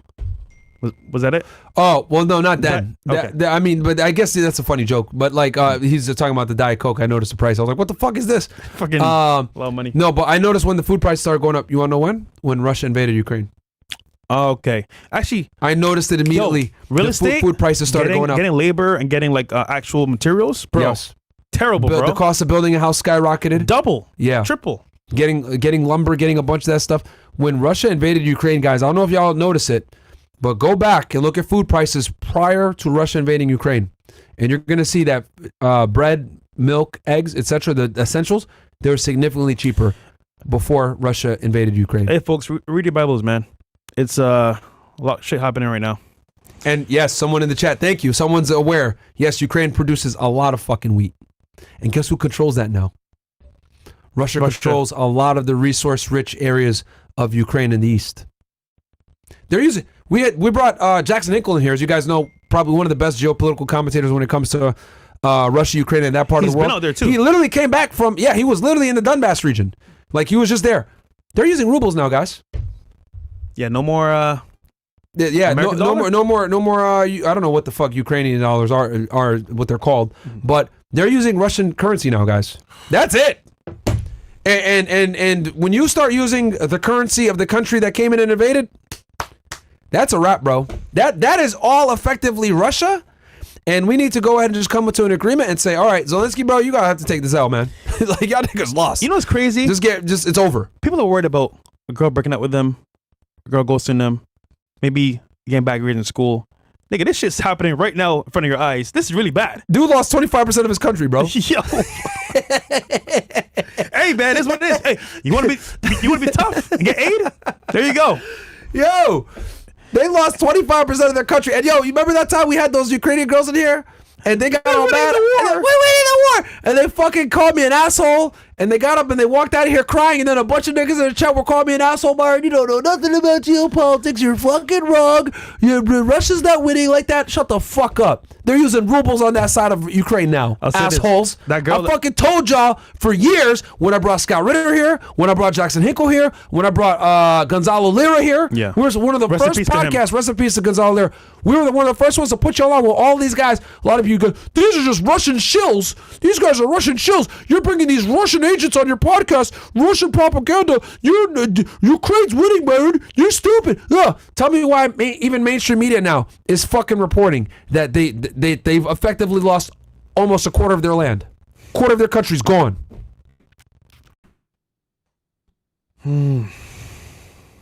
Bro, you think mainstream media is going to tell you the truth? And we're funding them. Millions of dollars. Billions of dollars. By the way, we're in massive debt. Trillions of dollars in debt. And student loans, all this stuff. And it's like, you're giving money away to somebody that's just taking it and buying Lamborghinis. Which, granted, I can respect that because it's free money for him. He don't care. Fucking massive scammer, bro. But again, this is someone that they put into office. And it pisses me off because anyone that has a half a brain, if you guys watch that debate, they asked Trump, what are you going to do with Russia? Are you going to agree to Putin's terms, which is basically like Putin's standing firm. I'm not giving away any of this land that we took. And Trump didn't answer it. And he kind of went into something else. Like, bro, you better fucking accept that shit and force Zelensky to end the war. He should be happy that he has Kiev still, and he still has the majority of the country. Should be happy he has that. And just take the L and let that whole area is ethnically Russian anyway. Yeah, actually, it's the Donbass and Crimea, all that shit. It's all Russian. Isn't it 4 times over Russian more than Ukrainians? Because they're Russians anyway. Yeah, they're all Russians anyway, and they've been wanting to go over there. So it's whatever. And then a lot of people don't know this too. Before the war, Ukraine was committing a genocide in the Donbass region, killing Russians. That's a big reason why Russia went in, as a matter of fact, was to reclaim that area because Ukraine and the United States and NATO have been violating the Minsk agreements. But most Americans don't know this shit. Yeah. A lot of y'all don't even know what the Minsk agreements are. So it's whatever, man. I think, and then they call me, you bring on these Russian agents, etc. Well, guess what? Scott Ritter, Gonzalo Lira, rest in peace to him. Jackson Hinkle, you guys might not like them, but they were fucking right. I feel like the American people are asleep, and they're worried about Taylor Swift. Her boyfriend. Facts. And I'm like, facts. Yo, they're more worried about that bitch at the Super Bowl. About to go to war, and you might actually get caught up and lose your rights to live. But then again, you know what? Taylor Swift is more.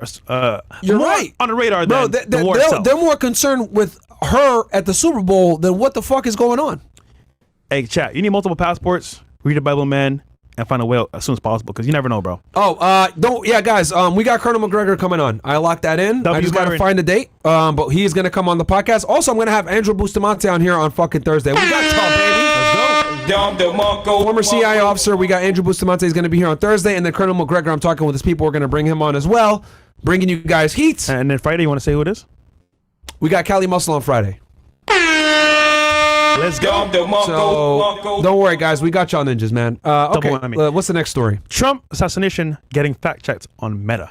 Okay, the photo, right? Oh my God, my bad. Damn it. That's fine, but we don't have it. No, we got it.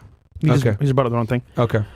Okay. Meta fact checker says Trump assassination attempt photo is fake. Here's the problem. We all watched it happen live. So we believe in AI is the way to go, and AI is definitely going to have massive impact on the world itself, but sometimes AI is wrong, and it also can tell you a fact is not a fact. So we see it here live. It's just saying that the Trump attempt was fake, and that is not true because we saw it live. So what's up with AI and what's up with the news? They may be saying in a nutshell, here's AI reading back to you what's happening, but it could be false too as well with AI. So it's scary, bro. Yeah, I don't know if this is a bug or what the fuck is going on. I don't really know what to make of this whole situation. I don't know if this is election interference. I don't know if this is them doing some bullshit. But it's Instagram. What do you expect? They're stupid. As Trump would say, Instagram. Fake news. I'll tell you guys this. Instagram is extremely reliant on the AI. A lot of it isn't even manual review. We got banned guys randomly because of bots. So Instagram is extremely reliant on software to do a lot of their enforcement stuff for them. Yeah. So if you get a somewhat half-brain hacker, they can like get you banned or write some code that fucks it up. Yeah. Like that's what I've realized with Instagram is that it's extremely susceptible to hackers, mass reporting, etc. That's why we got banned. We're trying to work right now on getting our accounts, guys, but like we got literally banned for no reason on Instagram and Facebook because of mass reporting and people paying to get our shit taken down. Apparently, we're terrorists and cybersecurity hackers. Bro, I'm just like fucking ridiculous. But again, this is the matrix of the meta. Yeah, incredible, man. We got banned for no reason. So, and speaking of which, might as well give you guys this update since we're talking on the Fresh Fit News. Cheatle, United States Secret Service Director Cheatle, resigned. She basically got grilled and she turned in her resignation the next day after the inquiry, and then the next day, FBI Director Wray came in and answered some questions. I'll go ahead and save you guys the fucking 10 hours of testimony because I watched it. 10 hours? It was a long ass time. God damn. Granted, a lot of it got interrupted because Netanyahu gave a speech that day. Oh my God. Oh, okay. There was no plot? Yeah. So they took a break so he could do a speech. Right, which is crazy, right? In the middle of a fucking testimony for the president's assassination, over here listening to this nigga over. Not surprised. Yeah, not surprised, right? Who runs this country? Anyway, so some fun facts for you guys to know. Number one, I shared it already. The shooter Googled how far was Oswald from Kennedy when he shot. That's one. Number two, the rifle that he used was retractable. Like basically, he was able to fold it. Right, it had a collapsible stock. Okay, because a lot of people had questions about how the fuck did he get on the scene with a fucking AR rifle. It was a collapsible stock. He was able to go ahead and fold it up and conceal it. Right, so that was a big reason why he was probably able to get in with it and not being seen. Collapsible stock type AR. Wow. Third, he had a ladder, but he didn't use it. They believe that he climbed up there using just like some random shit and he was able to get on there. 4. Was it an inside job? I don't know yet. I don't know. I'm not going to be like the conspiracy theorists, right? It's like, oh, it's an inside job. But at the same time, if someone's able to bring proof that it was, forgot to mention this to you guys as well. We're going to bring Ian Carroll on. He's going to talk about the theory of inside job. I'm bringing him on because I want to hear that perspective. Okay. So we got y'all some more heat. So we're going to talk about that. But right now, I don't see any evidence to prove that, right? If we look at the actual tangible evidence that's here, I don't see any evidence that proves it. But hey, if someone could change my mind, cool. I know there's a lot of rumors that there was someone on the water tower. Cool. Let's go through the evidence. But the ballistics simply don't add up to that. Okay? What else? He didn't use the ladder. 2 local law enforcement guys were the ones that saw him and told people. Well, this is what happened. So they got reports that there was a suspicious individual, right? So they left their post, the 2 local guys, and they're like local police in the area, Butler Police Department or some shit like that, sheriff's office. They left their post to go find him. Right before the dude took shots, the 2 police officers, one basically gave one a boost up, right? Because they weren't able to climb the thing. They heard information that the guy was on top of the roof. So one officer puts his hands like this, right? And basically gives the guy a boost, raises him up. So the officer is on the fucking ledge dangling, right? And he sees the shooter. Shooter sees him, fucking points the gun at him, right? The guy's like, oh shit! And he just like jumps off, right? And they're doing this vividly so you guys can imagine, right? Go use your imagination. Imagination. So he's dangling, he falls off. Boom. Injures himself. Fucks himself up. Seconds later, the shots are fired. So, though that was a monumental fail, and he almost got shot, I think whoever that dude was, as well as the good Samaritans that were calling out that there's a dude on the roof, those guys saved Trump's life. Because they distracted him. He had time. Sorry, he would have had time to prepare and aim properly. Yes. He did it really quickly because he might have got caught. He was nervous. Got it. He was nervous. So, like, mind you, right? This is some fucking nerd that spent $1,500 on OnlyFans. Yes, he did. By the way, he spent $1,500 on OnlyFans. Damn. Yeah. Yeah, nigga was a spender, I guess. He spent $1,500 on OnlyFans. Avid porn watcher. Didn't have friends. Awkward socially. Wait, hold on. So they can look at your. Who was a loner? Wait, how did they find this out? After looking at his phone? Yeah, they went through his phone and looked at. He saw that he had limited contacts, etc. He was there with a drone. He had done recon before. Yo, could you imagine what people have on their phones? Holy shit, dude. Yeah. And the Oswald search that they found, that was on one of his laptops. His phone, they got into it as well. But either way, it took them a while to get into it. It took them a few days, but they were able to get in. But the point is that they saved his life. I genuinely think that that distraction though, the guy fucking, because everyone shit on him. Oh, he didn't. Why didn't he shoot at him? What the fuck, nigga? He's dangling with his hands holding onto the thing, and the dude pointed a gun at him. And when he pointed the rifle at him, he said, "Oh shit!" and he just dropped off and fell and busted his ass. But him doing that clearly made the guy nervous because this dude was a weirdo. He's a loner. Obviously, he's about to fucking take a shot at the fucking former president of the United States. He was probably on crazy adrenaline. Yeah. Then he looks and he sees a cop. He's about to get caught. Of course, he's going to be like, what the fuck? So he whiffed the shot. And then he whiffed the next shot. And he whiffed the next shot. And thank God, Trump turned his head at the perfect fucking time. And that thing skinned his ear. You know what's crazy? People said, oh, it's fake. Bro. Yeah, bro. The amount of angle and direct shot and like fortitude just to even be there to miss him, that can't be fake, bro. Like, nigga, you're inches away from hitting his head. He turned slightly by chance. And you know why? Because he was making fun of Biden, actually. He was talking about immigration. So for those that aren't aware, right? He had a big projector on the side. And for him to look at the projector, and he was talking about immigration, how he had the least migration when right before he took office, then Biden came in and then it shot up. He was looking at the chart, like the chart's over here. The people, so you're the audience behind me. I'm Trump, right? I'm here.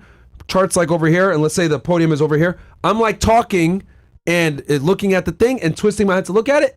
That's when the shot came. So if he had been looking dead onto the audience, like he had been before, he would have been a dead man, bro. JFK part 2. Yep. And yeah, you guys would have saw, I think it was a 5.56 round. His head would have exploded on camera. If that shot landed. So, you guys can say what you want, bro, but that was not people saying oh yeah, Trump faked getting shot. Nigga, what? That's a little too close for comfort. I'm not gonna come that close to fucking get shot by AR. I'm not gonna lie, bro. Who would I agree to that? That's what don't make sense. I'm risk myself dying for this shit. Yeah. I don't know, bro. That's too close for me to comfort, bro. So yeah, speaking. The guy was a loner. He was a weirdo, etc. But yeah, those are some facts that came out. Those are some key facts that came out from the testimony. So save you guys 8 hours, because a lot of the people that were asking him questions were asking him dumbass questions tell us about January 6th. Nigga, he's not here for January 6th. You guys are still got a fucking hard on for January 6th. Bro, we're talking about the presidential attempted assassination on July 13th. We're not here to talk about fucking January 6th and the insurrection, dumbass. They're asking all these stupid ass questions, these Congress people. It's bro, I get it. Y'all been wanting to ask the FBI questions forever, but that's not what this hearing is for. Subpoena him on your own fucking time and ask these questions. Or they're trying to implement their policy we need to get stuff on assault weapons. Shut up. We don't give a fuck about your policy. They're over here trying to, posture their legal, their political standpoints. It's bro, ask the nigga questions about the fucking shooting. Don't ask them. Don't sit there and use your 3 minutes because they only have 3 minutes to question them. Don't use your 3 minutes to push your political agenda, motherfucker. So annoying, bro. Some of these guys, get these guys out of office. Put me on there. Let me question the FBI director for 5 minutes. I'll get y'all niggas all the information you fucking need and you're asking for. Give me 5 minutes with the FBI director. I'll know exactly what question to ask. Matter of fact, I'm Ray, look. I'm yo, look, Ray, hold on. Director Ray, I'm really glad that you're here. Thank you so much. But you know what? I need you to come back tomorrow with your special agent in charge and the case agent from Pittsburgh. I'll see you tomorrow. And I dismiss him right there. Then he's going to come back with that sack and the special agent in charge. I'm going to say, cool. You three sit. I'm going to ask all of you questions because you want to know what the other thing is that I noticed? They ask specific questions. You know what Ray would say? Oh, I don't know. I have to get back to you and check my team. Of course! He's not an FBI agent. He's a fucking director. The guy never carried a gun or a badge in his life. He was a former AUSA, which means a federal prosecutor. But he's a director of the FBI. He's not going to know these detailed things that you motherfuckers are asking. Get the case agent in here and get the fucking special agent in charge. Those niggas are going to have the answers for you, not the fucking director. Again. Idiots! The CEO of Chipotle. You get a bad, maybe a fly or maybe a bug in your food. Oh! CEO! Why is it bugging my food? Bro, I'm in the office, nigga. What the fuck? How's he gonna know? He's all the way in Utah. Niggas in San Francisco or some shit. Utah, some shit like that. How would he know? You know what I'm saying? But again, that's common sense in America, right? Yeah, and the same thing with Cheatle. Oh, well, asking all these questions about the security detail and shit like that. She ain't gonna fucking know. She might know the basics. Yeah, but she's not gonna know a lot of the stuff, But bro. she wasn't even there. She wasn't even there. She didn't even see the site. So it's like, bro, you got to bring in the people that actually know what the fuck it is. But these Congress people are idiots. Somebody to blame. Yes. And she was the follow guy for them. Yes, she was. She was going to be like, she's the highest up. Yeah. Cool. Let's make a spectacle of this. Because that was just theater. That was just clip farming. Let's make this chick look crazy. Because one of them like were super disrespectful. That's bullshit. Are you going to use your 3 minutes to write your resignation letter? Like, nigga, what? Like, bro, show a little bit of respect. Like, I get it. Y'all are mad and everything else like that. But like, bro, this is an official hearing where she's under oath. Like, are you going to use my 3 minutes to go ahead and write in and turn in your resignation letter? Bitch, who are you? You're not under her chain of command. You're not the fucking Secretary of Homeland Security. Who the fuck are you? Like, she was way too nice. I would have been like, excuse me? Fuck you. I'm in a presidentially appointed position, bitch. That's what I would have said. But Myron, the fuck? We are clip farming for content. It's for content, Myron. Yeah, I know, but like, bro, she was too nice. Bro, she was way too nice. I would have let, because look, at that point, I'm out. Like, I know I'm gonna resign. My dick is, I'll be like, yo, hey, yo, Mace, Representative Mace, shut the fuck up, bitch. I got appointed by the President of the United States of America, all right? I was in the private sector making way more money than you, bitch. Fuck you. I was the head secretary for PepsiCo, and a lot of people talking shit. Oh, go protect some Cheetos and shit. I made more money than you, bitch ass niggas. But because I'll tell you this, private sector, she was making at least, she was probably making an M a year, at least, being the director of security for Pepsi. And she was a Secret Service agent before that. So she was making a bunch of money. Guys, the government doesn't pay like the private sector was. So if I knew I was going to resign and I was like her and these motherfuckers over here disrespecting me, because it went from just simple questioning to they were trying to embarrass her. Yeah. I would have been letting my dick hang. I am presidentially appointed. Fuck you. Fuck you. You're a peasant. I make more than you. You're a bitch. You're a loser. You're probably not going to get reelected. Stop sucking dick. That's what I would have done. I would have cooked all of them. That's me. I just want to say from the bottom of my heart, I'd like to take this chance to apologize to absolutely nobody. That would have been a fucking litter. She did that shit. Well, she's gone now, but yeah. I mean, listen, she resigned the next day, so I was like, bro, just let it hang. Let it hang. Performing at his best. They're the new FaZe Clan. Congrats to you guys. Okay. Punch. When you Google Trump, Kamala comes up. Yeah, how are we a political talk show now, bro? We're the least professional niggas. So they're talking about suck my dick. Can you imagine? Suck my dick, nigga. Like, I think we covered enough with the bullet stuff. This is Sparta! All right. Google Trump, Kamala Harris comes up first. Not surprised. Google always doing some bullshit. And also, let's just talk about control and media coverage, because what's the biggest media outlets nowadays? Social media. Yeah. So having a hold on them to help people run a campaign behind the scenes is pretty powerful. Absolutely. So this right here just showcases how Google is being very persuasive in a different direction. All right. We have it here. So Donald Trump, first thing comes up is Kamala Harris. Oh my God. Well, here we go. That's crazy, bro. Let me look this up. Let me see right now live. That's insane, bro. I'll do it too as well. But imagine that power you have from a search result, bro, to be brought up first in an election. Okay, Kamala Harris. Yo, what? Comes Hold right on. up. Oh Cool. my God. Hold on. Okay. All right, Kamala Harris comes up. Okay, that's fine. Let's try to Donald Trump. Guys, try yourself as well at home. Go to your phone.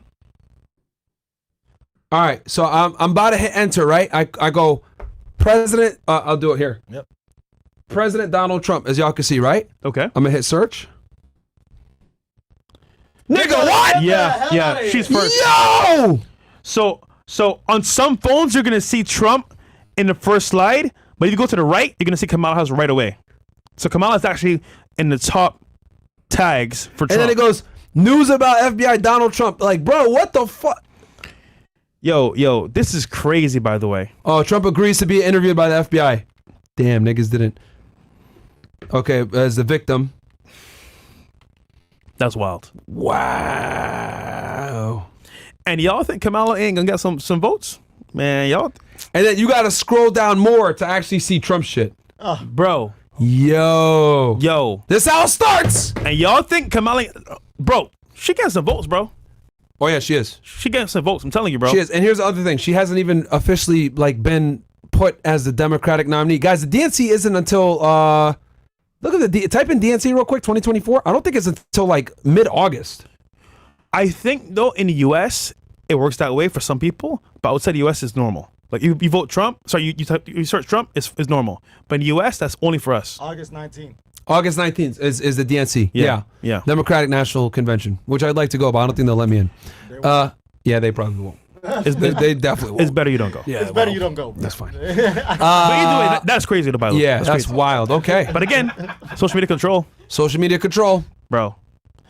What's up next? Next story. We have up next, today Biden agrees more money for Ukraine. I mean, we kind of covered that earlier a little bit. But yeah, it's pretty much like... Okay, I mean, the package includes air defense munitions, artillery rounds, and anti-tank weapons. The aid package consists of $200 million in immediate equipment and $1.5 billion in new orders. This support comes as the conflict with Russia enters its third year, with both seeking to gain an advantage. When was this released? This came out today? Come down a little bit, Bills. Got you. 1 second. I think this was actually today. Again? Bro! Meme. Again? But bro, we just gave these niggas money, bro. We just gave them money. You know we have like... What the fuck, man? He just memed himself. Imagine this is your wife, bro. Hey, I need more money, husband. I need to pay some bills, husband. That's literally what's happening right now. Bro. He is our wife. Pause. Literally, bro. It's an annoying wife that won't leave you alone. Anyhow. Yo, this shit crazy. No, bro. Dude, he's our wife, bro. At this point. He's like a sugar baby that just not won't be satisfied. We need a divorce, bro. Oh my god. At this point, we need the divorce. Zelensky's like literally a sugar baby that just won't be fucking satisfied. And it's funny that it's actually fitting that he's Ukrainian. Yes. But like, bro. That's what you did. That's what you did. I see what you did there, bro. Well, actually, hold on. He's really. Yeah. Okay. Every single time. Again. Hold on. Again. Bro. Because, you know. We're on YouTube, so I can't say too much, but bro. What the fuck, man? Yo, is the U.S. a cuck or a simp? Yo. Who are we giving money to? Damn. It's the same niggas. His OnlyFans. Netanyahu, Zelensky. All right. Yo, let's move on from this topic, by the way, because we're on YouTube. All right. Now, pop culture at its finest. Okay. Quavo was given a deposit. Oh, we're going to talk about... By Vitaly. Okay, yeah. And mine was there as well to partake in these activities. And tell us what happened, bro. So apparently... He didn't show. Bro, he was supposed to show up at 8 p.m. Right? Pull up, Bill. Oh, yeah, I'm sorry. We're laughing at the meme. No, we just heard Byron, bro. Yeah. I farted, sorry. All right, let's... It's fine. I'll do the story myself. Bro, I'll do the story myself. All right, come on, man. I didn't have that much protein today, Paul. And it always goes straight to me first, bro. That's the craziest thing. Bro, this nigga acting. I kid you not. When does the steak smell? There's protein around. Bro, but I didn't even need that. Bro, I barely got 100 grams today, man. Pause. You guys are fine. Bro, it goes straight to me Brother first, bro. Again. It's crazy. Again. Well, I did that. So this was after, just so you guys know for context, this was after we caught our third predator. So this was like as we're wrapping up. Yo, did you fart on a predator? You should have. Nah, Vitaly tried yesterday and shit on himself. What? At the end, yeah, when the dude was pulling out, yeah. Yo. Yeah, Vitaly legit tried and I think he shit on himself. So this is after we caught the third predator on the first day. Go ahead and hit the shout out to my guys. Also, guys, check out my guy Wyron Gaines. He's my clipper. Follow him, guys, because he actually puts a lot of news out there and shit like that. So like hey, I need one too, man. Yeah, you do. You got fresh updates. You gotta think about this. You gotta think about this. You gotta think about this. Who's that? Bro, he's in CO Network and Castle Club, bro. He a real supporter, bro. Yeah. I don't know him. He's in CO Network, bro. Wait, what did he post? Bro, great content that you would say. Yo, he's great content. Great content. Wait, I would say. Content. Yo, I would say shit. Great content. Hey, we'll show it on screen. That's my boy too, bro. Yeah, we'll show that on screen. We'll show it on screen. I don't say shit though. Yeah, you do. That's why it's funny. You'll see. Yeah, you'll see it. Yeah, Here, roll this clip and we'll show him fresh updates. So, Myron, Nigga you knows see what it too? is, man. No, I don't. No, I don't. I don't even use Twitter like that. Okay. All right. So this is after the thing. This is after we caught our. Yo, who's that? A kid, right? No. She's a chick that they use a decoy. Okay. She was pretending to be 15. She's really like 18 or 19. I forget. W. But Cool. yeah. Is not coming. I can. He's done. He's not coming. He took our deposit, right? Yep, of course. No, fuck it. Black people thing, but. So Quavo is not coming. I can. He's done. He's not coming. He took our deposit, right? So, yep, of course. Now, mind you, Black pause. thing, The but- reason why, like, obviously I bit my tongue. I didn't want to say too much because it's his stream. I don't want to make him look crazy. But in my head, I was like, man, I fucking knew this shit was coming because it was 8 p.m. He still didn't show. Bro, Vitaly's people were talking with his people. Nigga was at a dispensary. So I got a story about... He went to 2 different dispensaries instead of coming for something he was paid for. So guys, you know I deal with rappers, right? I used to back in the day. And rappers were what I was close to in Miami. I could talk to them. I could see them out.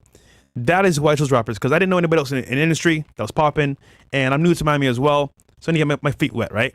So I'll go to clubs, meet rappers, be cool with them, whatever. Some of them are fucking scumbags. Some of them are cool. 95% of them are scumbags. Are dirty ass niggas that got some money that think that they're the shit. But to be fair, I met someone from the Migos, right? We became cool, and luckily I had a friend that did car rentals too back in the day. So I knew car rentals A to Z, how to get cars for good price. I said, brother, I can hook it with a good price for the car. Lamborghini, by the way, Huracan convertible. Just pay the deposit, and you're good to go. I get him the car, right, bro? I put my name on the line for this nigga, right? Gets the car, picks it up, does his shit, and the guy told him, listen, bro, we're giving you a deal on this car. Oh, this is before me and you met? Yes. Okay, you've told me this story before. We're giving you the car. This is a good story. It's a good story. Promotionally, don't go too far out of Miami. Nigga, he goes to Full Lauderdale for a video shoot. I'm like, bro, mind you, the guy's like, yo, Fresh. He's in Florida. What's this nigga doing? I'm like, oh wait, for real? I call him, yo, bro, you good? Why you in Florida?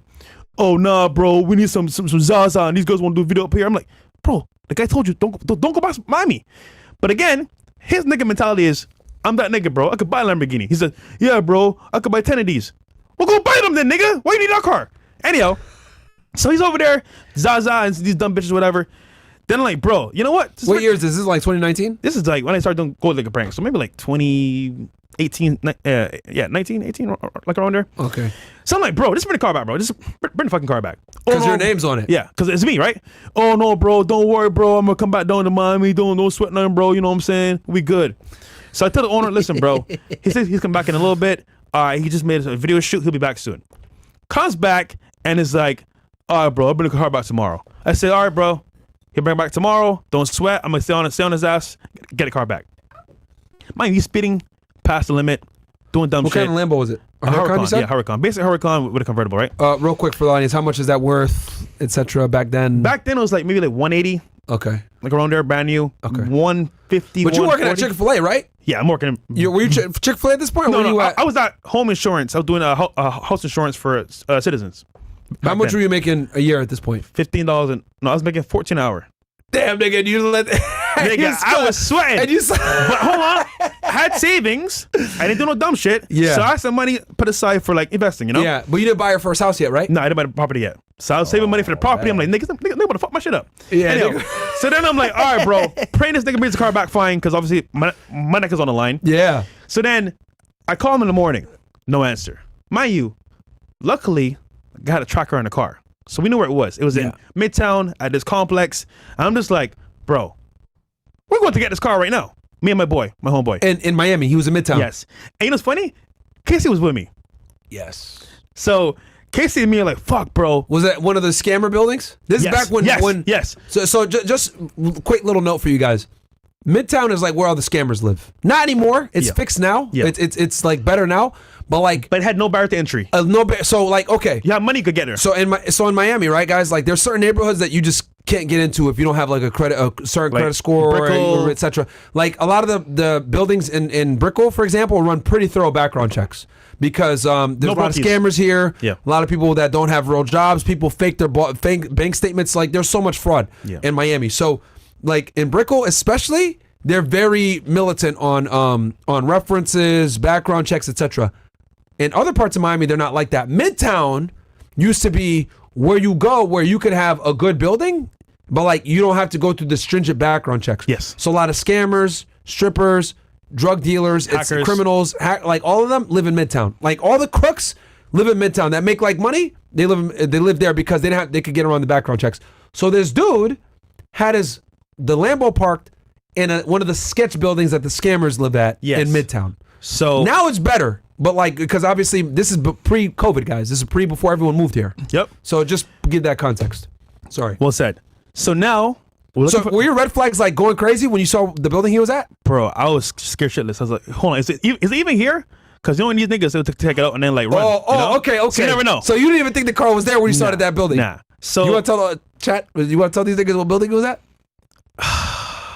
Nah, don't do that. Nah, come on, man. Because the thing is, I became cool with the guy that works there. He let me up because okay. Let me tell the story first, nigga. All right. So we get there, right? Me and Casey, my homeboy, Red Bear Ranch. Shout out to him. Yo, that's my wigger, man. He cool as fuck. Well, he's also one of them boys. Oh my god, I like them boys. But he's our boy. He's our boy.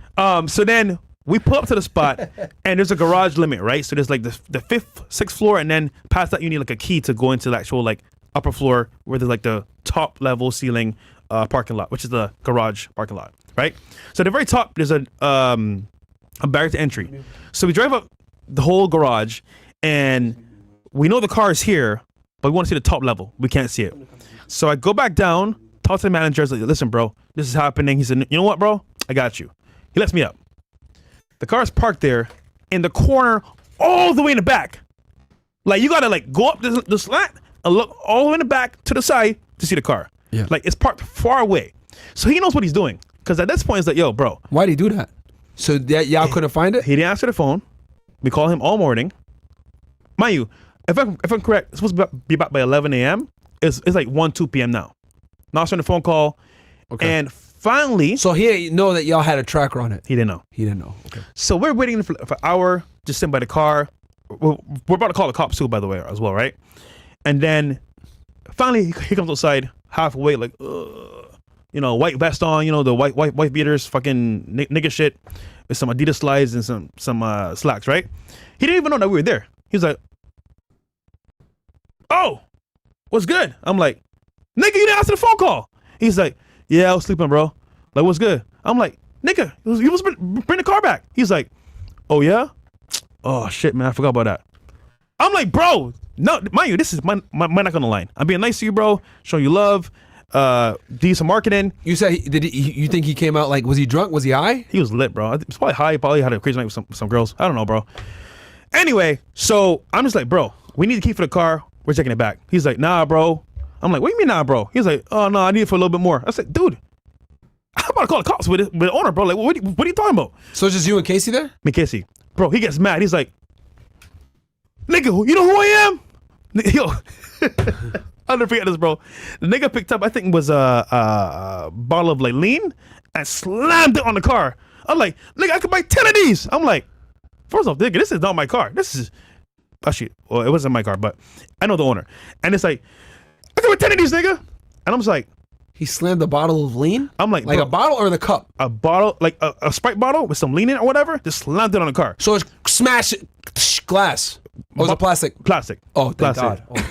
So I'm just I'm just like, yo, this is nigga good, bro. Like, what is he on? Casey's just like, yo, I got a knife. Casey was like, I got a knife. Hey, I'm like, yo, so I'll tell you this. It's always good to have one of the niggas with you. I'm like, yo, put that shit away, nigga. Nigga got a gun. He might shoot us, right? So nigga got flashbacks. Casey, he might have a gun, bro. Relax. He's like, okay, you're right. I'm like, Casey, you want to get us killed? And yo, so I'm like, bro, calm down. Them boys are good to have on your side. I'm like, calm down, bro. There's no beef here, man. I need the keys to the car and we'll get out of here. No stress. He's like, bro, you know who the fuck I am, bro? Yo, we with the Migos, nigga. Like, you know what's good, bro? I'll get you fucked up here in Florida. I'm well known. I'm just like, bro, I'm not a fighter, bro. Just give me the fucking keys back. I don't want to even be here. So then, at least 10 minutes later, he's like talking shit like, oh, I could buy 10 of these, blah, blah, blah. I'm like, well, nigga, go buy 10 then. So y'all are just sitting there yapping in the parking lot for like 10 minutes? Yes. Mind you, because you're trying to get the keys. Mind you, the owner is texting me like, yo, we're coming there now with the cops. Oh, yeah. So you stalling? Yeah, I'm stalling. I'm just okay. Because I'm in my house. Nigga, why are you talking to him for so long? I'm just like, bro, you know what? Okay. I get it, bro. Like, we're cool. I'm just like talking shit, right? Yeah. Because you know the cops 10 steps ahead. Okay. So then he's like, man, fuck this shit, bro. This is too much stress. Throws me the keys, walks inside. Okay, when did the cops come? Right after. Oh. But you know what he did? He went through the back like at the bottom. He went to the back, got in his boy's car, and then dipped. He was gone. Oh, did the cops go looking for him? They did, and they couldn't find him. He was gone. Kind of find out, bro. Do you think they would have arrested him? I don't know what they're gonna do, but he get the keys back, and he got the car back as well. But it's funny because I seen him. Was the car in bad shape? Or was it fine? I mean, it's no gas in the car. Fucking smell like weed, and But cosmetically, it was fine. No damages, no nothing. Rims weren't bent. That's the big one. No, nothing was bad with the car. Nah, just like gas, light was on, and then like smell like weed, pretty much. Okay, Nothing thank God. crazy. Thank God. All right, good. But I seen him here in Miami, actually. Oh, recently? I won't say which one it was, but it was just like, bruh. He still work for them? Huh? He still work with them? Who? This nigga? He still works with them? I won't say too much. All I'm gonna say is that like, I did that for a rapper, bro, out of love, just like showing love, whatever. Bro, don't get two shits. And no offense, even 6ix9ine, bro. That nigga owes us 100 favors. But again, it's all about himself. That's why to me, rappers, bro, I did what I had to do to get them on the show. Y'all make fun of me, oh, Fresh, you're done, whatever. Bro, I knew bringing them on the show will give us some type of like at least relevancy in the mainstream media. In the beginning. That was the whole goal in the beginning. It was not to, because, dude, I get it. We're new. By the way, Fresh agrees with me that rappers suck. By the way, I do. It's not just me that says this shit, but like Fresh also hates. It was a dealing with means them to too, end, guys. bro. I was just doing it to get us relevancy, and it worked because we got into the mainstream. We did blogs. Academics came on the show. Yeah. So it had its benefits. I'm just saying, generally though, rappers are con artists, bro. Yeah. A lot of them are cap. A lot of them are broke.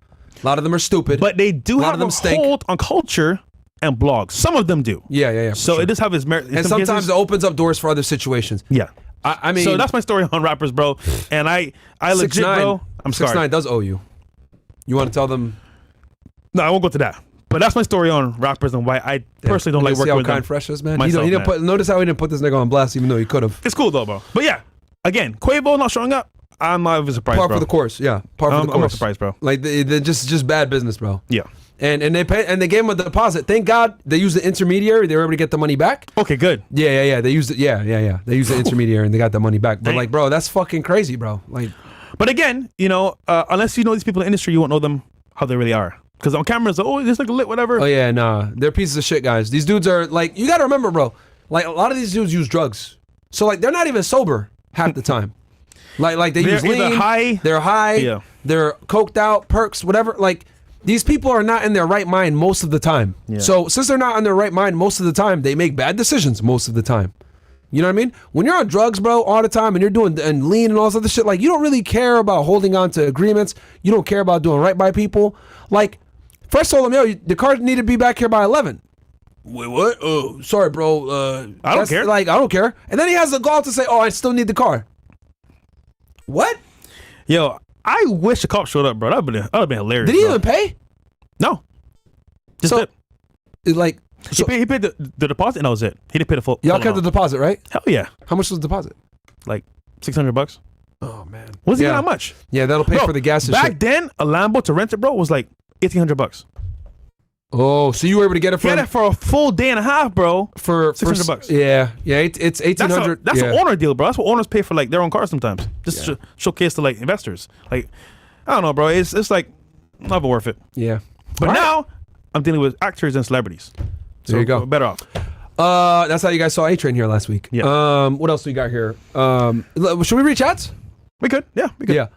We're like halfway through. Yeah, let's read some chats. Let's go. See what the people are thinking. And we're gonna interact with y'all ninjas more with the chats and stuff like that too. So we got like y'all. AK watching? Yeah. What? Oh yeah. On Rumble and then 3-6 and then What? 6,000. AK on Rumble 36. Yeah. Guys, do me a favor for all you ninjas watching. Yo, open up a tab, guys, and watch this on YouTube. Let's get to 5,000 live viewers on YouTube. Okay? Can you guys do me that solid? Like 7,000 plus, like 8,000 y'all on Rumble. Just go ahead, open a tab on YouTube, man. It helps us out a lot.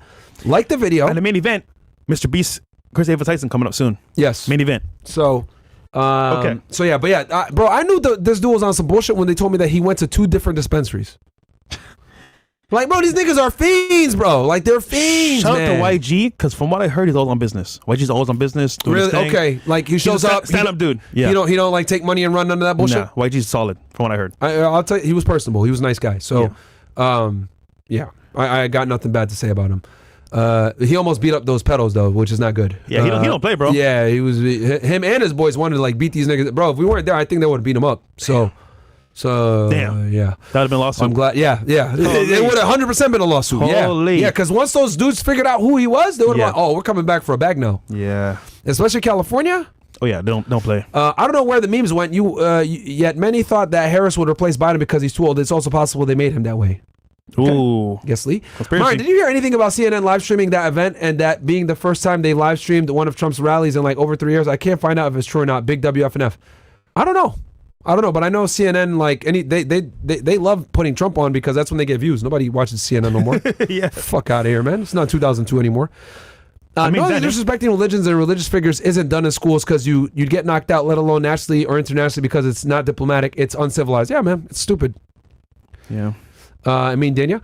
Fresh update says, question for Myron and Fresh. Is the West doomed? I try to not be blackpilled, but look at what the fuck is happening right now. On some level, I'm not raising my kids here because, bro, what the fuck is this shit? Think about it. It's crazy time, bro. Fresh updates. You're right, Fresh. The bundle of sticks is real. What's up, FNF crew?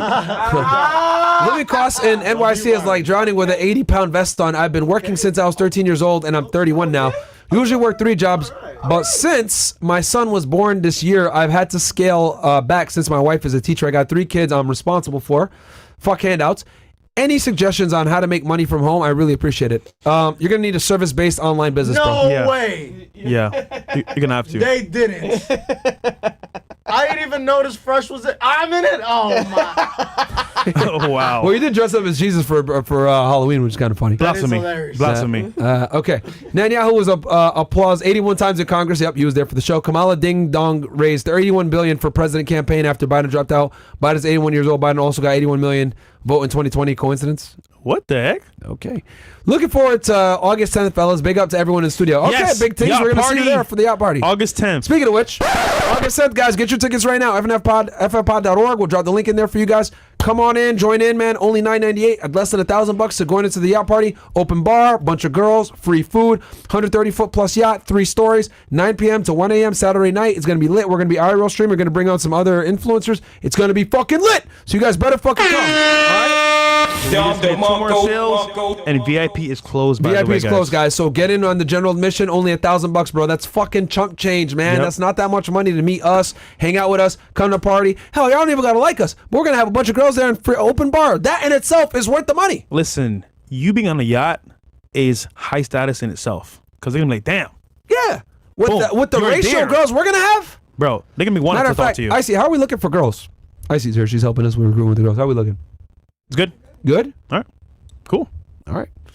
That's not hard to get girls for a yacht party. It's harder to bring them actually for the show. No, yeah, it's way easier. If we tell them we got a yacht party and shit like that, 350 people and shit, it's gonna be lit. We had over the amount of girls we needed for the last yacht party. Yeah, we had to turn away over 100 guys. Yeah, over 100 girls we had to turn away, bro. I mean, they were happy though, but hey, it is what it is. Yeah, I didn't even see it, but you told me and a couple other people. Bro, it was chaos on the dock, bro. It was like, shit. I want them on the boat. A couple of y'all niggas in the chat were there. Like, you guys, tell them in the chat. You guys wanted them on the boat. Are witnesses. But we couldn't even hold it. We had to turn away 100 plus girls, bro. I didn't see it personally, but Fresh told me, and then a bunch of guys from CastleClub and shit that were there told me that they turned away 100 girls. That was the biggest Frank Castle in history.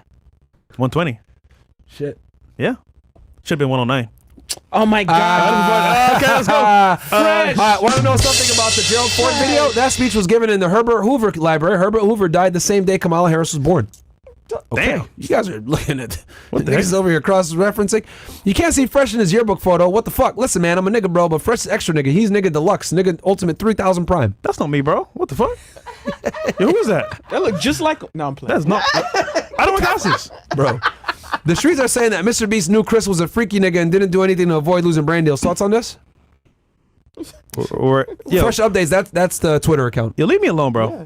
Nigga, who are you, bro? Yo, I tell you. Question for Myron and Fresh. If you could meet anyone, dead or alive, who would it be and what would you ask them? You can only ask them one question, by the way. Nah, bro. I know what he's doing here. Yeah, I know what he's doing. Next question. Come on, man. Y'all niggas know who I would meet. Come on, man.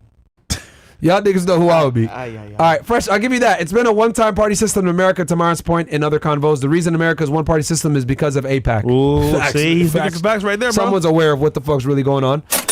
Extremely rare Fresh W. I want to say, good vocab, anyway. Catalyst, new word unlocked. W Fresh. Hey, you know what? Word of the day is catalyst, because you know what? I am catalyst for a lot of things behind the scenes. Facts. Just saying. Okay. Facts. I almost gave him a It's drum. funny, a lot of these girls on social media are speaking up for men, saying that we need to take care of our man, yada, yada, yada. You look on their bio and they got an OF link. Yeah, bro. Drake spoke about it. Yeah, bro. I'm telling you, man, the TradCon grift is real. First they turn Jesus, then white. Nah, yep. Okay, Leper King. Mr. Myron, do you plan on taking a trip to Venezuela with Angie? No, I will not be taking a trip to Venezuela with Angie. Hell no, bro. What's wrong with you? Hey, Myron, when are you going to invite Ashley St. Clair to After Hours? She's a longtime Trump supporter, Republican single mom. I think you'll like her. You'll have a good political discussion with her. I don't know who she is. Myron finna see my in-laws in Venezuela. What? If there's a World War III, can we get a discount on CastleClub? Sure you can, bro. You know what? If we're in World War III, bro, you might get it for half off, nigga. Might as well, bro. We all want to die in this bitch. No. Literally, bro. Nigga said if we could. Yo, what the fuck, bro? I mean, we give you one. Niggas using peril for discounts. We gave you one already, though, but hey, you know what? Two's the charm, I guess. Peril for the discounts. What kind of benefit consequences would we see not giving the funds to Netanyahu? And if Kamala or Trump takes over, would they cause difference in how the war comes to an end? If we don't give the funds to Netanyahu, bro, the Israeli lobbies are gonna buckle, bro. They're gonna have issues with that, and they're gonna they can threaten to withhold support. Absolutely, they could threaten to withhold support. First, you said message you through CastleClub. What is your at? I was going to ask for a best area for me to get a hotel if I go to the Yacht party. Yes, actually, that's simple, guys. Stay in Brickell. Well, no, because I said in my vlog where to go to. So if you want, brother, I'll just say this for the stream. You know what? Nah, I'm posting in CastleClub myself. All right. I don't give it too much on the stream. Yeah. So, what's your name? Gamo. Cool. I got you, bro. Gamma 6504. Yeah. I'm posting right now in CastleClub. Oh, you're gonna tell them the actual hotel? Yeah. Oh shit. Okay. Close to us. Okay. All right. Big Things Are Going says this is ushering in a new world order: one money, currency, one religion, one government. The scriptures say it will be wars and rumors of wars. This stuff is really happening. Be vigilant. I told you, man. It's in the Bible, bro. Sorry if I missed it, Myron, but when does Controlled Chaos release WMOW Bills? Good question. Is sometime in August. Which I'll play the trailer for you guys at the end of this thing. I can't play it on YouTube for obvious reasons. Fresh applying his exceptional memory means he could become a literal geopolitical dictionary. Total asset. W Fresh. All right. Thanks, man. Don't know if Myron or Fresh know too much about MrBeast, but how do you guys feel about his philanthropic work taking Kris Tyson out the equation? We'll answer that here in a second. We'll let you guys. Demos Deans. He goes, I mean, MrBeast curing people's blindness, building houses, homes, wells. Not that fire, and Kris Tyson was a philanthropic. I get what you mean, bro. W News Show. Love this content. Watch was looking crispy today. Okay, shout out to you, man. Wait, what is that? I don't know what that is, bro. That's like a blockazoid. Blockazoid is crazy. Looks good though. Nigga, what is that, nigga? Nigga, that's a roll out. Get the fuck out of here. Roll out, go funny. Stop that roll out. Nigga bought that thing thinking it was a Rolex. It was like, no, roll out, nigga. Get the fuck out of here. That's crazy. You fucking brokey. Bro, I don't want to roast you, nigga. What is that? What is that? Bro, what's wrong with you, man? The nigga got the presidential rollouts.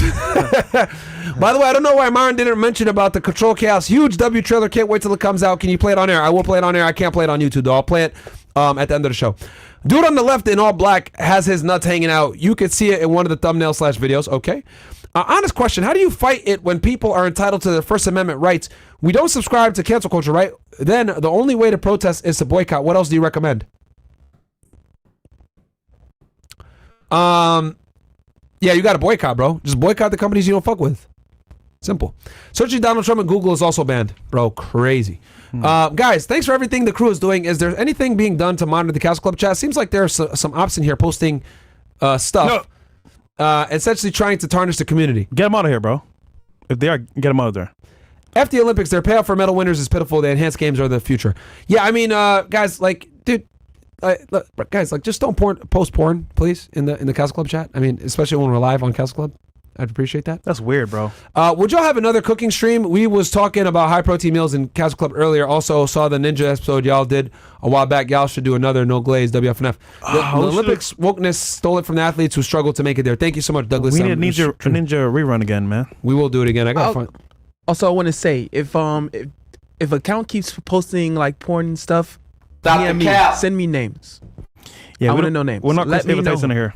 Just DM me. We don't support that, bro. Yeah, y'all know how to find me. Don't. You can post whatever y'all want. on Castle Club, and y'all be posting some crazy shit, but just don't post porn, bro. Please. Snitch on them to me. Come on, bro. man. Don't post porn. Snitch on them to me. You guys know we're anti-porn over here. All right, who's up next? If anything, make your own. Make your own. But keep it in your phone. We though. advocate that you make your own. Keep it in your phone, though. But keep it in your phone. Once you're older and over age. Yes. Thank you. There you go. Don't be Kris Tyson. Doing Jeremy Williams. Okay, Jeremy Williams goes, Fresh, you're spot on tonight. W for you. Democrats and Republicans are two sides of the same coin. They all eat together after the cameras are off. Most of them are actors. Pretty soon, people will have to bow if you don't know. To ball. Oh. So basically, he's talking about like Satan and like their whole agenda. Gotcha. Hello, gentlemen. Want to let you know Jackson Hinkle is a communist plant currently supporting the horrible dictatorship in Venezuela. He mocked Venezuelans in X space, saying, "You victims will never see your land again. No soul, Venezuela libre." Yes, I was in that space as well. Damn, he said that. Well, okay, tell the full story, bro. This girl kept interrupting him. It was annoying him. So he said, and she like talked about, "I got kidnapped, blah, blah, blah." He was like, "Well, you're annoying. You probably got kidnapped for a reason." He was trolling her. Jeremy Williams says, Fresh, hey guys, look. No, we good. Oh, we did? Okay. Hey guys, I don't agree with everything Jackson says, especially when it comes to communism stuff, but he's a good dude and I get along with him. He's the homie, bro. So, again, guys, yeah, I get along with people that I disagree with. Ta-da! Like, I don't have to be enemies with people that I disagree with. I disagree with Loomer on Israel. I disagree with Jackson on capitalism versus communism. I disagree with Destiny on virtually every fucking talking point. But I get along with them. Matter of fact, you guys wanted it. I'll periodically do streams with Destiny where we just chop it up about what the fuck's going on and shit. So you guys like that discussion that we had last week. So because I hear him out, I listen to his perspectives and I'm like, well, okay, well this is my stance on it. And he'll give his stance and I'm like, all right, and then we move on to the next topic. We got some chats. More chats? More? Okay, again. All right. Again. What's crazy about a woman as a commander-chief of the free world? Men are conquerors, as we all know. She gets conquered every month by her man in any position. That's embarrassing. Even more so that she is of Jamaican descent and fully immersed in East Indian culture and system, and Negroes, Jamaican, and other niggas support her. Embarrassing. She's unlike Obama and its women who don't look out for her own. Black African Americans are becoming a permanent laughingstock. It happens, bro. Bro, you know what I realize about being black in America? You are labeled as African American, and you're summed up as one entity. I want to say this right now on camera, bro. I am a Oreo. I'm not one of you. They're not like us. Just saying that right now. All right. Who's up next? Next. What's the next story? We're going to talk about you and Vitaly about staging or something. Oh, yeah. Yes. I addressed this last episode, but guys, like, it's ridiculous that I even have to say this shit. But, I mean, yeah. Have you guys come out with me with these Beetle busts yet? Anybody here? Nope. No. None of y'all? No. I'm good. Oh, okay. Bro, look, man, you can't fake a courtroom. Like, you can't fake a judge reading out the charges to someone. That's the best way I could put it. Like, it's 100% real when people say this bullshit about it's fake. So, anyway, we can move to the next one. Move to the next one? Yeah. It's real. That's crazy that people even say that shit that is fake.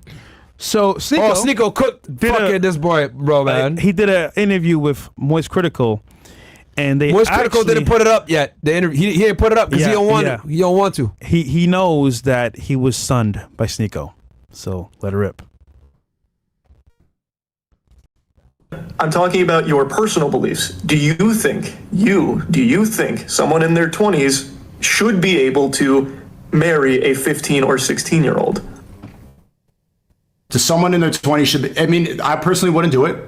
I don't know many people who would do it.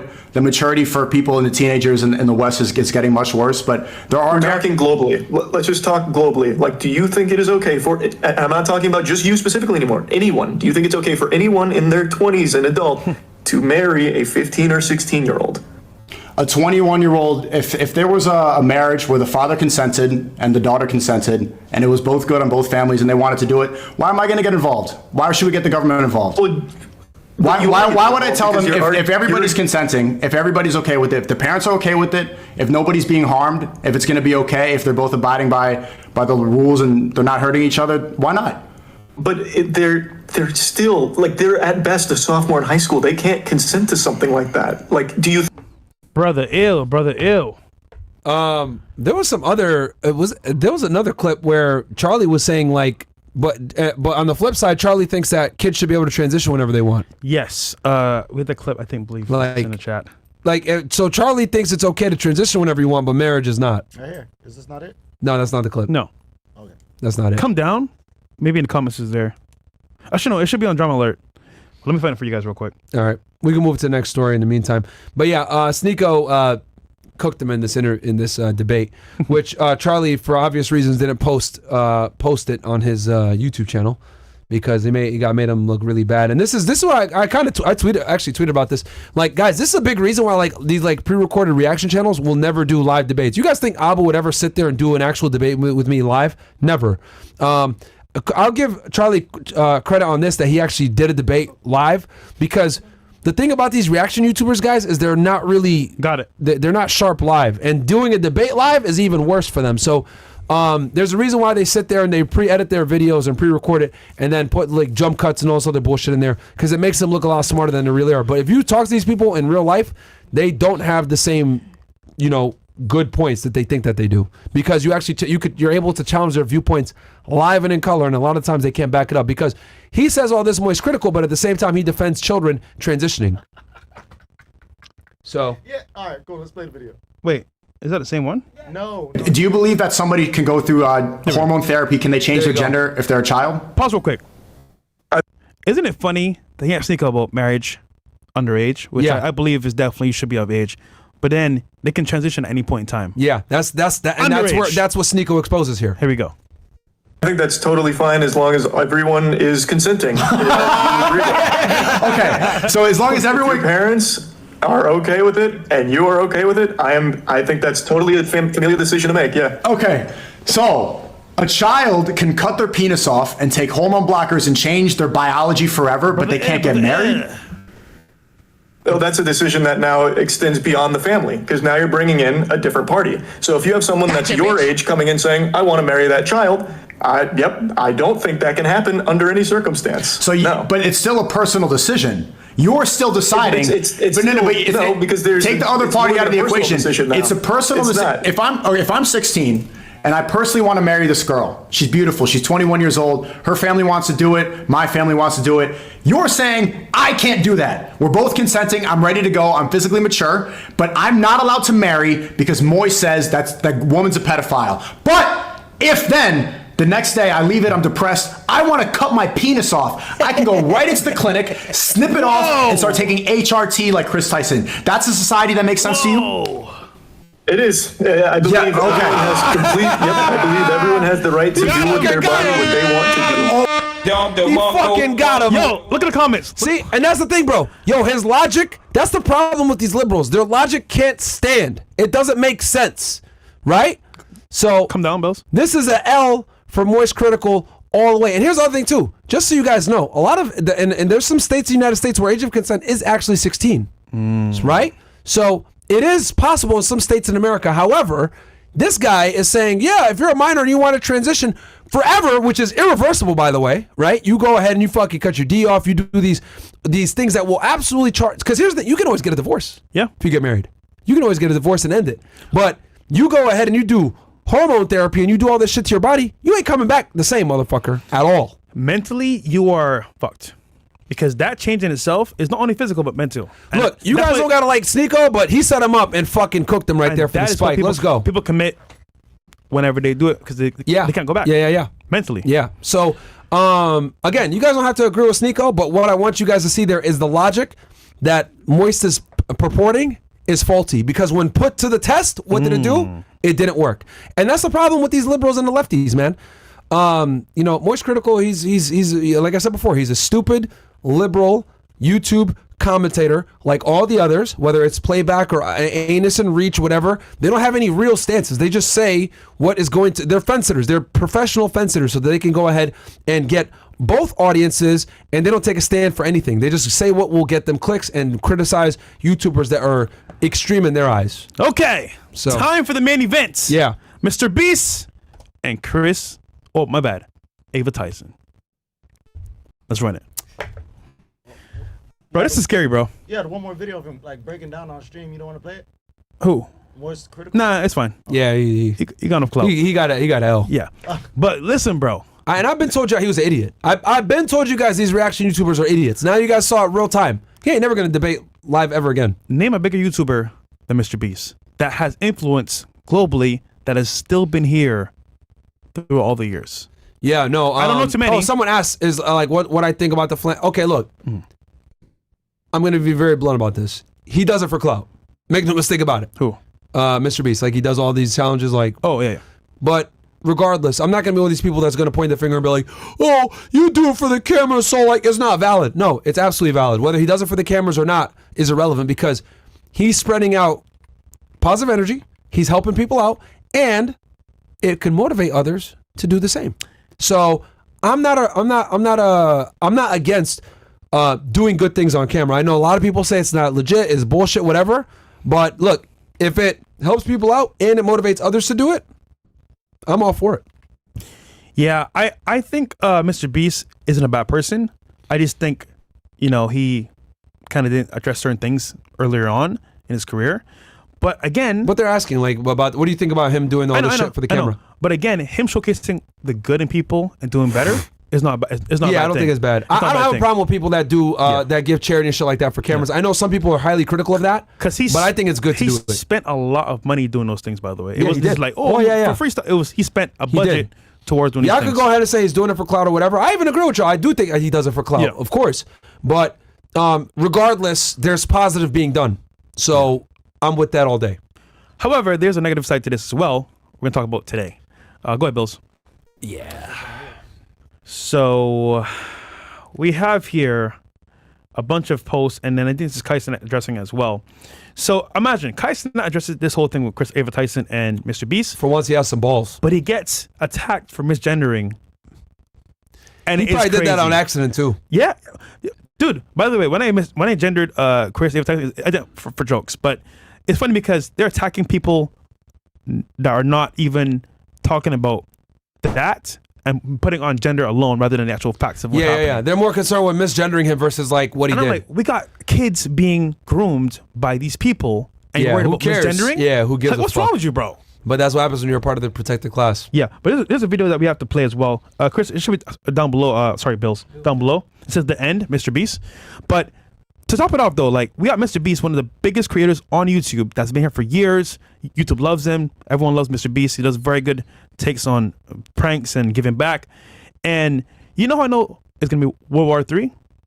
What? When you get to expose MrBeast. Because there's no part of this plan of this year I've ever thought about him being exposed as somebody bad. Think about it. MrBeast. Yeah. Everyone loves him.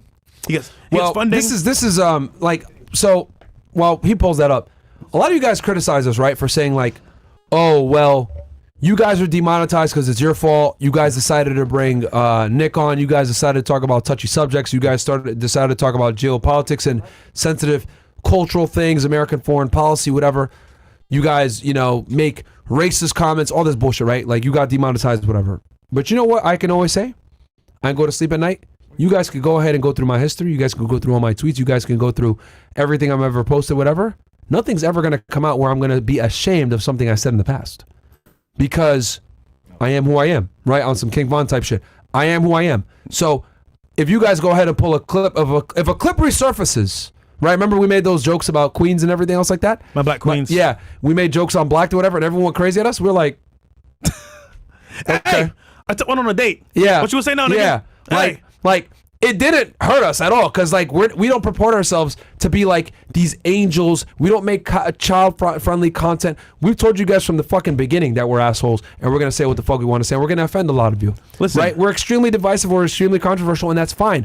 But I'll tell you guys this. You are never going to be able to come out and say, well, Myron's a racist. Well, maybe I am. I got a white hood somewhere. So it's like, yo, am I fucking like worried like some shit comes out? Because like they got clips of MrBeast saying some racist shit. And he like, oh my God, MrBeast, blah, blah. But this is what happens when you have like a super clean image, you're kid friendly, everyone likes you. Like that popularity comes at a cost. That popularity comes at the cost of you have to have a squeaky clean background. Well, I'm not a racist. I love all blacks, all whites. I hate all of you equally. So anyway, so like, bro, it's just like, I just look at it like it's just crazy to me how whenever you're super clean like that, they go digging into your past to find something on you, and that's what they did with MrBeast. That's why I don't tweet. And when it rains, what are they gonna do? Pull up a tweet at me, say some racist? Well, hold on, whatever. Y'all make fun of me for posting on X and /Twitter, just me doing fun stuff.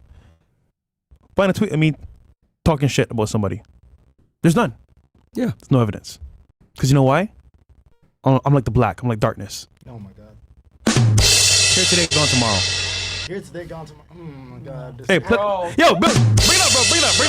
Anyway. Yeah, let me save you, bro. If you're congruent with who you are all the time, that's my main point here. You're congruent with who you are all the time. You're controversial all the time. It doesn't matter. They can't expose you for shit. That's true. That's my point. All right, here we go. But MrBeast, like, they got like clips of him dropping the N-word and shit like that, and making fun of slaves and shit. Like, it looks bad on him because this guy is like the most popular child creator too. Just so y'all know. But for children. But to be fair to MrBeast though, you were making content for years. You're gonna go through like changes. Like back then, You're right. he was even considering like how big he was gonna be. Yeah, you're right. Like Andrew Tate, for example. They were making content edgy, funny, being hilarious. Like, nigga, I don't give a fuck. I'm just talking shit. Come to find out years later, is doing what? Being used against them. Yeah. So I mean, it comes. It sucks, bro. It sucks, man. It definitely comes after you. Yeah. All right, cool.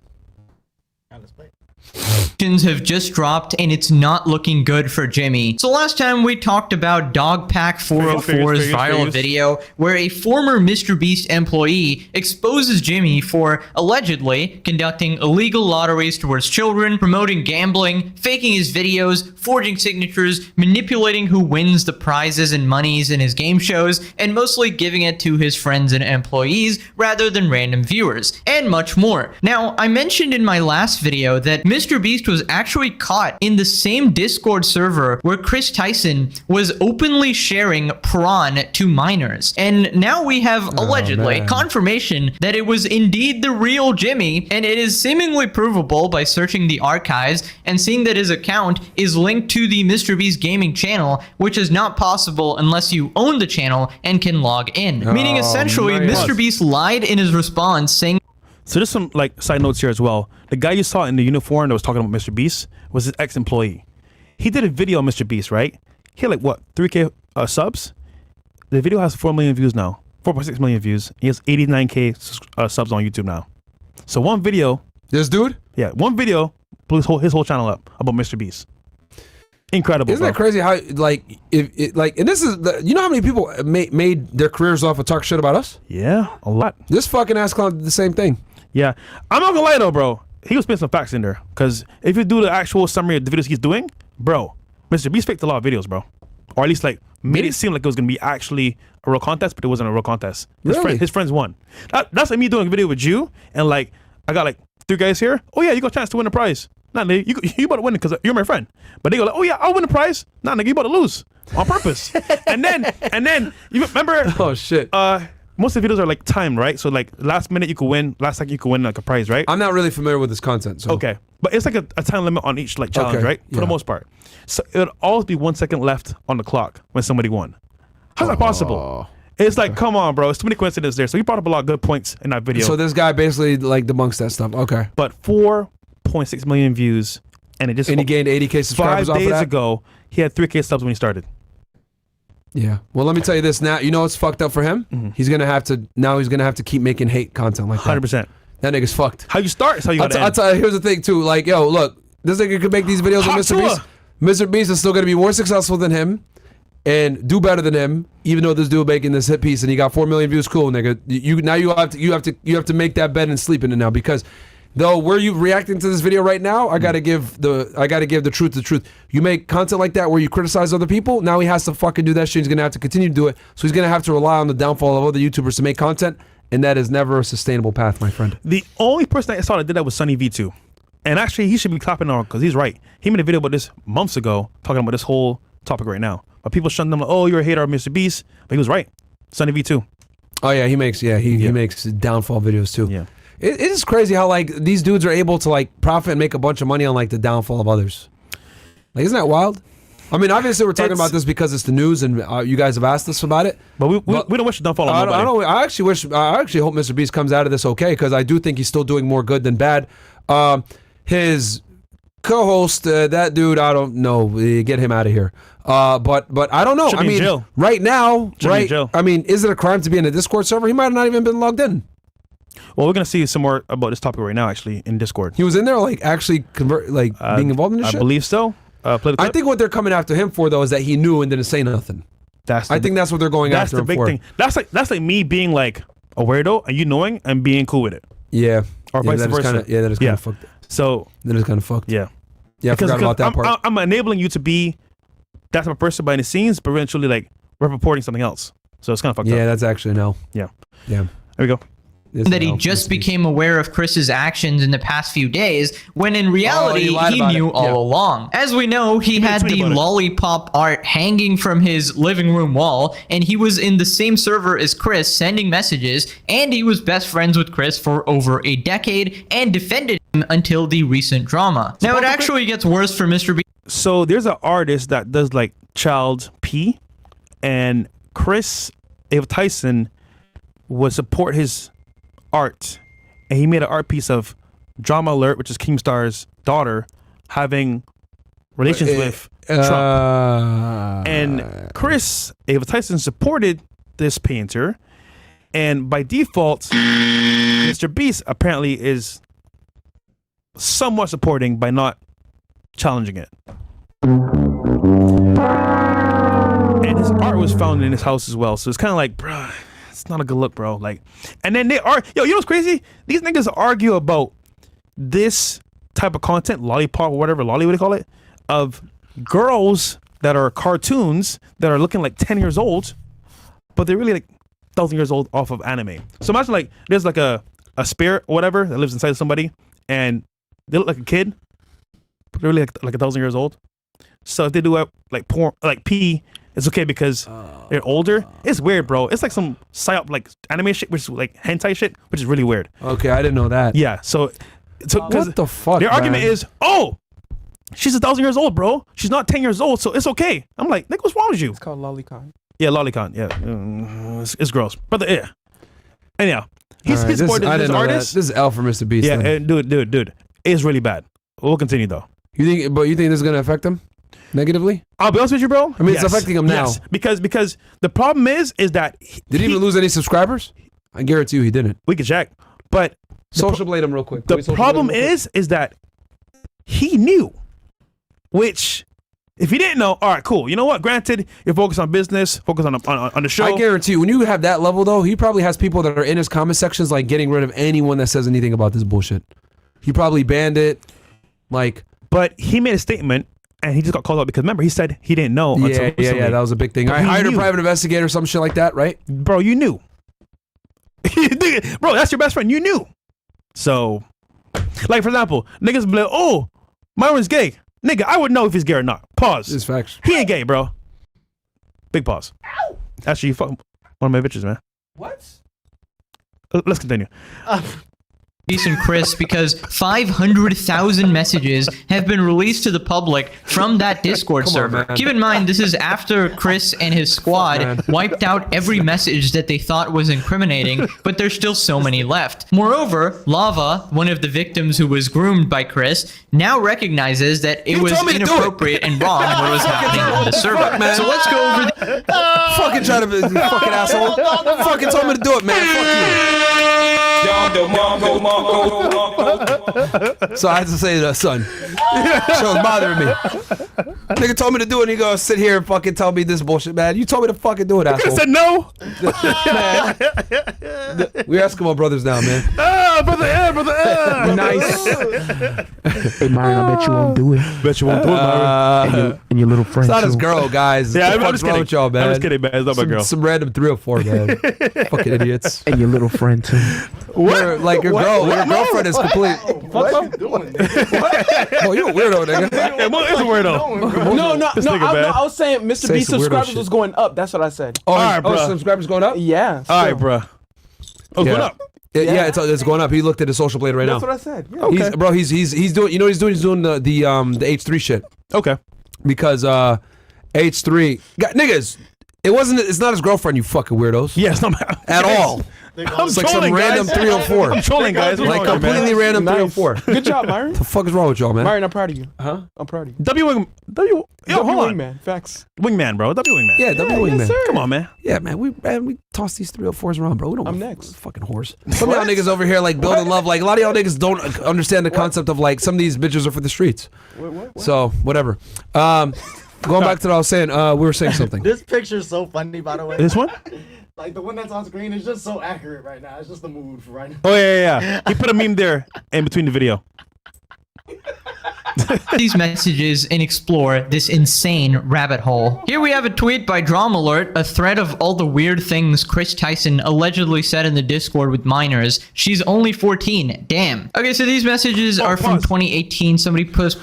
So by the way, what happened was, you could tell this nigga used to be a MrBeast fan. He's mad as hell now, bro. Huge. Because the fact that he has all these old ass fucking Discord chats and shit is wild. So Kris Tyson and his legion of kids wiped the Discord chat, so to speak, of everything they could find that was pee and I want to say weird content. However, some people saved some of the conversations in Discord, and as a result, this is them showing it now in live and color. Everything's archived. And everything is archived. So nothing's really gone. Yeah, for good. Isn't that crazy how like they let these niggas do this shit on Discord, but we get banned? Well, come on, man. Well, yeah, we get banned for no reason, bro. It's all good. Yeah, it's fucked up, man. It's fucked up. This nigga still has his Instagram. Yeah, we got banned. And he's doing this weird shit, man. Bro, damn, we get banned, bro. Like, this shit crazy, right? This shit wild, bro. Yo, we got demonetized. These niggas, nah, man, you good. Yo, you know what's crazy? You wanna fuck with kids, it's cool. Oh, wait, you wanna talk about, no, hold on. You wanna talk about foreign policy? Oh, no, man, y'all niggas banned. Demonetized. Get him out of here. Get him out of here. Get him out of here. She's only 14. Damn. Yep. What do you think she was? 16 legal in some states? Of course. I'm 14. That's just weird, bro. What the fuck? That's wild, bro. Anyhow, continue. Yeah, it's wild. The bottom one says if she's 14, I'm 14. That's crazy. It's an attachment. That's crazy, bro. Look, I'll show you. Wow. That's crazy, bro. No. But we're demonetized and Sneako banned. Makes sense. And the Tates are banned. Makes sense. Or banned on Instagram. Yeah. Isn't that shit crazy, bro? We live in a messed up world, bro. Clown world, bro. Clown world. Let's continue, though. Yeah, reply saying she's only 14. Damn. And this is allegedly BB, which I'm not gonna say her name, otherwise my last video got age restricted and demonetized, completely suppressed when I said her name. So what did you think she was? 16 and legal in some states. Oof, of course. If she's 14, I'm 14. Kris allegedly sharing links to the famed lollipop artist Shadman. And Kris has linked the website. Kris the meme god, also referred to as Lollipop God, is back. Designated lollipop, yes it's me. Yay, you're back. Ooh woo. What am I, a parent? Kris Tyson's alleged response to a request to delete an NSFW. So daddy was a term they used to use to describe each other. To the kids. Yeah, that's weird, bro. Lock him up! Lock him up, bro. Lock him up. Just weird. Very weird. FBI, open up! Imagine your daughter or son loves MrBeast and the channel. They get in Discord talking to Kris over here, and he's like, yeah, come to Discord. Work for us, bro. Says them pee every now and then. Says, call me daddy. And you don't even know what's happening, but your son's being groomed. You gotta call Ahmed. Allahu Akbar! Boom. Blow it up. Bro, this is some crazy shit, man. No, you didn't. Fresh. No, you didn't. Never mind. But yo, that's weird, bro. That's weird. Like, your kids are being groomed by these random YouTubers that you don't even know. That they love and adore. And the guy Love is defending Kris Tyson because he loves him apparently. Or her. Pause. This shit crazy, bro. It's wild, bro. It gets worse, though. It gets worse. Channel because there were minors in the Discord. I don't have any issue with the channel. What I have an issue with are minors that have access to said channel. Kris says, is there even a way to do that? Not really, no. So what do we do, lol? Remove it? No, people like it. Even if there was a way anyone can lie about their age. Yeah, true. And I mean, to be fair, the internet is full of prawn. Discord says if you can't regulate it, don't have one. It's the responsibility of the server owner to prevent minors from viewing prawn materials. Kris responds saying, what am I, a parent? Lol. I say we get rid of this because the fan base of MrBeast and Kris are mostly under 18. And Kris kids. obviously completely ignored this and continued going with his absolute degenerate tendencies with minors. Kris says there's nothing more free than peeing in the shower facts, waterproof phone gang, and added an attachment of presumably his image. We only worship Jeebus around here. Challenge accepted. The god. Oh yeah, daddy. Bro. Daddy Kris. That's a lot of moisturizer. Why are you in the shower? Dude, I don't know if this was a picture of Kris or... Bro. Yo. Look, man, you want to have this weirdo talk with like your buddies and you guys are all the same age, that's one thing. But to do this shit with kids, bro, this is an L, man. And here's the other thing, too. This is why, bro, we make our content purposely for people that are adults because I don't want fucking kid fans. Yeah, I don't. Like, y'all niggas come with a lot of problems, bro. Go watch Barney. Go watch us, man. Fuck out of here, bro. Caillou. Y'all niggas yeah. Like, y'all niggas come with a lot of problems, bro. Yo, that's disgusting, bro. Like, yo, I've talked about this extensively. That's a big reason why they canceled Andrew because he was influential to the kids. Yeah. So when you become influential to the kids, that comes with a lot of responsibility. And it's a responsibility I don't want to fucking deal with. You niggas go watch some Barney. Niggas go play hopscotch or fucking play video games. Whatever the fuck kids do nowadays. Yeah. Your iPad, the fuck out of here, man. Don't watch no Fresh and Fit if you're under 18, man. Go watch Ice Show Speed. Fuck y'all niggas, man. Yeah, go watch Ice Show Speed, bro. That nigga. Go watch that shit. Y'all watch go. Yeah, go watch. them. Yeah. Because their fans are kids, right? Yeah, they are. Yeah, go watch them niggas, bro. Neon, Sneako, Jack Doherty, all them like, niggas. yeah, go watch them niggas, bro. Don't come over here till you're 18, nigga. Yeah. Real talk. I don't want none of you motherfuckers watching no shit. Yeah, because I looked at our analytics and I saw I was like most of our like only like 2-3% of our audience is under 18. I was like, thank fucking God, bro. Yeah, bro. Because you start getting in the crosshairs of the establishment once you can influence the kids, bro. Listen, bro. You little niggas, you watching me right now? The fuck out of here. I don't want you guys watching this shit. Go to your fucking mom. All right? Go to your dad if you got one. The fuck out of here, bro. Listen, I'm not the pappy, nigga. I don't want none of you young boys watching us, bro. Fuck out of here. Nigga. I don't want none of that responsibility. Actually. The fuck out of here, man. Okay, I won't do it. I won't do it, Mo. I'll say this though. Oh my God. You know who calls me daddy? Oh my God. After hours? Who, Fresh? Your mom. You know what? Thank you. Minimal clothing, but this is bad. This is bad. Allegedly Kris Tyson role-playing. No, it is not. Buzzles your necky wecky. Fight me. Love you guys. Nuzzles pee-pee. Nah. Unzips pee-pee. Okay, Kris, you need to be locked up ASAP. Now, it gets really bad when you realize that MrBeast was also in the server sending messages. MrBeast and Kris Tyson Discord leaks. MrBeast allegedly complimenting Kris Tyson's PP size and Kris's Discord server with minors. No, he's not. His PP isn't big enough. I'd know. MrBeast, this is the actual MrBeast. No, I know his PP size and it's huge. Beast, are you gay the moment you... Okay. I'll deep throat Kris PP. Haha, MrBeast joins in to comment on my PP size. I love it. And that's Kris. Vindication, Jake Franklin, Jake the Viking also tweeted out saying Jimmy knew. And then he says, I called it because these texts have been revealed. And it has been confirmed that it is actually MrBeast. It has been linked to his official account, as I mentioned. Oh Lord, it's going to be a long night. Okay, so I gotta mention a couple additional things that are happening on the... Dude. See, this problem. MrBeast has no alibi against this because that was him literally in Discord.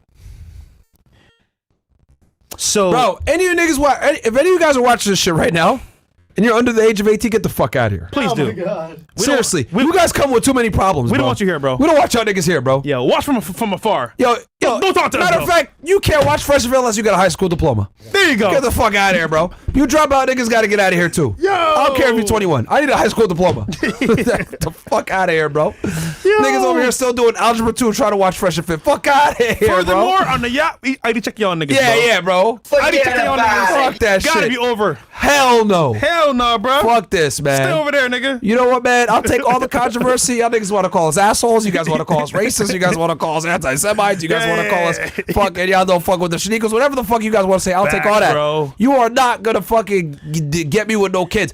Yeah. Any of you guys watch right now, you got a high school diploma, turn this shit off right fucking Facts. now. Matter of fact, I'm gonna give y'all niggas permission. Go watch Kai, go watch Speed, go watch Anna, go watch one of these other niggas, bro. Don't watch us if you're under 18. Get the fuck out of here. I don't want no kid fans, man. Please stay away from us. The fuck out of here, man. Go hang out with your mom or your dad or some shit, man. Mind you, Goddamn. the kids are the victims here, but still, Yeah. that pressure, bro. No, we good. We good. We good, man. Get the fuck out of here, bro. Stay with your mama and dada. Yeah, bro. There you Fuck go. this shit. Like, yo, what the fuck? Yo, Icy, no bring your. You know what, Icy? This is a rule in the office. No, bring your kid to work days, okay? You're funny, bro. I'm hilarious. Yo, man, but no, man, for real, bro. Like, yo, this shit is this. You guys think I'm kidding around? I'm dead ass, man. Yeah, for real though. Yo, go hang out with Abba and preach. Yeah, man. Go watch them niggas. Go watch them niggas, man. Go watch them niggas, bro. Watch them niggas over there, bro. The fuck that shit, Yo, man. wildin'. Holy. Okay. Let's continue. We don't need views that bad. No, we don't. We don't. Bro, you know what? The downfall of pressure fit. I'll take that over to some kids. Yeah. Fuck that. Say what you want, bro. Yeah. Hell no. Call us assholes. We get girls pregnant. Yeah. Love you, love say time. whatever, Make bro. all the jokes you guys want to make about Whatever the you wanna PRC. say, bro. Like, you want to talk about fresh in China? Like, bro, Hey, man, been there, that's done cool. that. Yeah. Been there, done that. Moving on to Y'all make fun of this nigga for abortions. Cool. We aborting you young niggas. Get the fuck out of our chat, bro. my guy. My Get the fuck out of here. You ain't good, man. We're aborting all you young boys, man. Look at the baby. Look at the baby. we killing the baby today, bro. Yo. Fucking out of here, bro. Give these niggas the fucking Spartan kick, man. Forget about it. I'm kid free. I'm not dog free. I'm single, looking for my love. Yeah. Our ladies, feel me? Hit me up though on the side. Holy. They got these niggas dead to rights. Yo, bro, how do you combat that? How do you even like fight that? You can't. You can't. The only thing you can do the only thing you can do is just be like us and say, young boys, get the fuck out of here. It's too late. It's too late now. Yo, you got it. what the fuck, man? Either you double down or you go to jail. Yeah. Or both. Matter of fact, yo, some girls trying to come on the pod that were young. You know what we did? Get the fuck out of the studio, bro. Get out of here, man. Last week, you know, a lot of y'all niggas were complaining, the girls were ugly, blah, blah. Some bitches came in here and lied about their age. Chris is like, how old y'all? Gone. Oh, we're 17, but we're 18 next week. Get the fuck out of here, bro. Yeah. Kick them out immediately. And guys, this is just so you guys understand as well. Vitaly's doing a good thing as well. He's catching people that are trying to target kids like this. Yeah. And it sucks because as a creator in the space, we have a responsibility to like obviously watch what kids can come to us for. And he abused that, bro. He abused that. He made that thing where like, oh, you know what? Yeah. Because here's one thing. It's one thing if they lie to you, like these fucking tricks try to lie, and we're like, no, get the fuck out of here. It's another thing if like, you know, they're not truthful, and then you find out later. But like this right here, nigga, you know that, like, you guys know your fan base, bro. Like, you know your fan base is all kids. They said she's 14. Oh, that's cool. Yeah. I'm 14 too. You're a fucking weirdo, bro. Like, how's that a response? Could you imagine? Police come in. Oh, yeah, we're pointing you away for child enticement. How old was the kid? Kid was 15. I'm 15 too. Bro, could you imagine? Tell the cop. You sit there handcuffed at the table. Yeah, we caught you with a minor. How old's the kid? 15. Yeah, I'm 15 too. I got your ID. You're 31. No, I'm 15 too. Bro, can you imagine? I got a nephew under 18. You know what I tell this nigga? When you get old, I'll hang with you, nigga. That's it. Fuck out of here, bitch. Yo, nigga, go play with your friends, bro. I got nigga shit going on in the background, grown ass nigga shit. Yo, we don't hang together, bro. You know why? You're a weirdo. Anyway, just kidding. But hey, man, I'm just saying, bro. If you're under 18, I don't want to hang with you, bro. Like, what are we doing right now? That's just weird. Even family, bro. Yeah, if I get like a little. Okay, let's say for example, right? Fresh, like a little the nigga. worst big brother ever. If I get like a little nigga, go to your mom, nigga. Until you get older. Nigga, that's your son. Yeah, fuck that. At this point, bro, I'm not gonna even hang out with my son, bro. Hey, nigga, I got a dog. I'll see you when you're 18. He's never with me, and then all the work's done anyway. Yeah, facts. I'll train you to drive a car and shit like that, nigga. But that's about it. You know what? Fuck it, bro. I'm gonna go get the milk. We ain't raising our kids no more. Facts, bro. Yeah, for what? Hey, equal rights. Equal mothership. Go ahead with her, bro. Yeah. What? Might as well. Yeah. Your body, your choice, right? Yeah. Yeah. I mean, I'll still raise them from afar. Yeah. I'll FaceTime him maybe. That's your every son. Every now and then. But like, yeah, you know what, bro? Yeah, fuck that shit. What do you mean? Yeah, hey, nigga, I'll see you when you're 18. Facts. My son. That's my nigga. Yeah, we good, bro. No, that's fucked up though. That's fucked up. Nigga, y'all not even hang out with my cousin. Nigga, y'all not gonna come back with the nephew. I don't, bro. Bro, at least come back with the milk, bro. Guys, I'm kidding, man. My nephew, I love him, man. No, you're not kidding, bro. I do really see him, breaking news, fresh and terrible uncle. Bro. Yeah. Who said that? Oh, come on, man. Bro, listen, is that what your dad did too? Like that nigga said, hey, man, I'm gonna go get the milk. Yo, did he really say I'm gonna go get the milk and just didn't come back?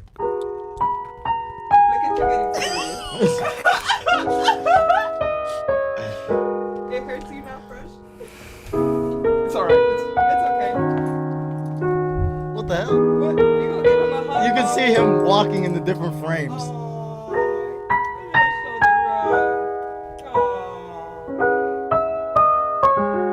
Ah, y'all click that. Don't put the Final Fantasy music on,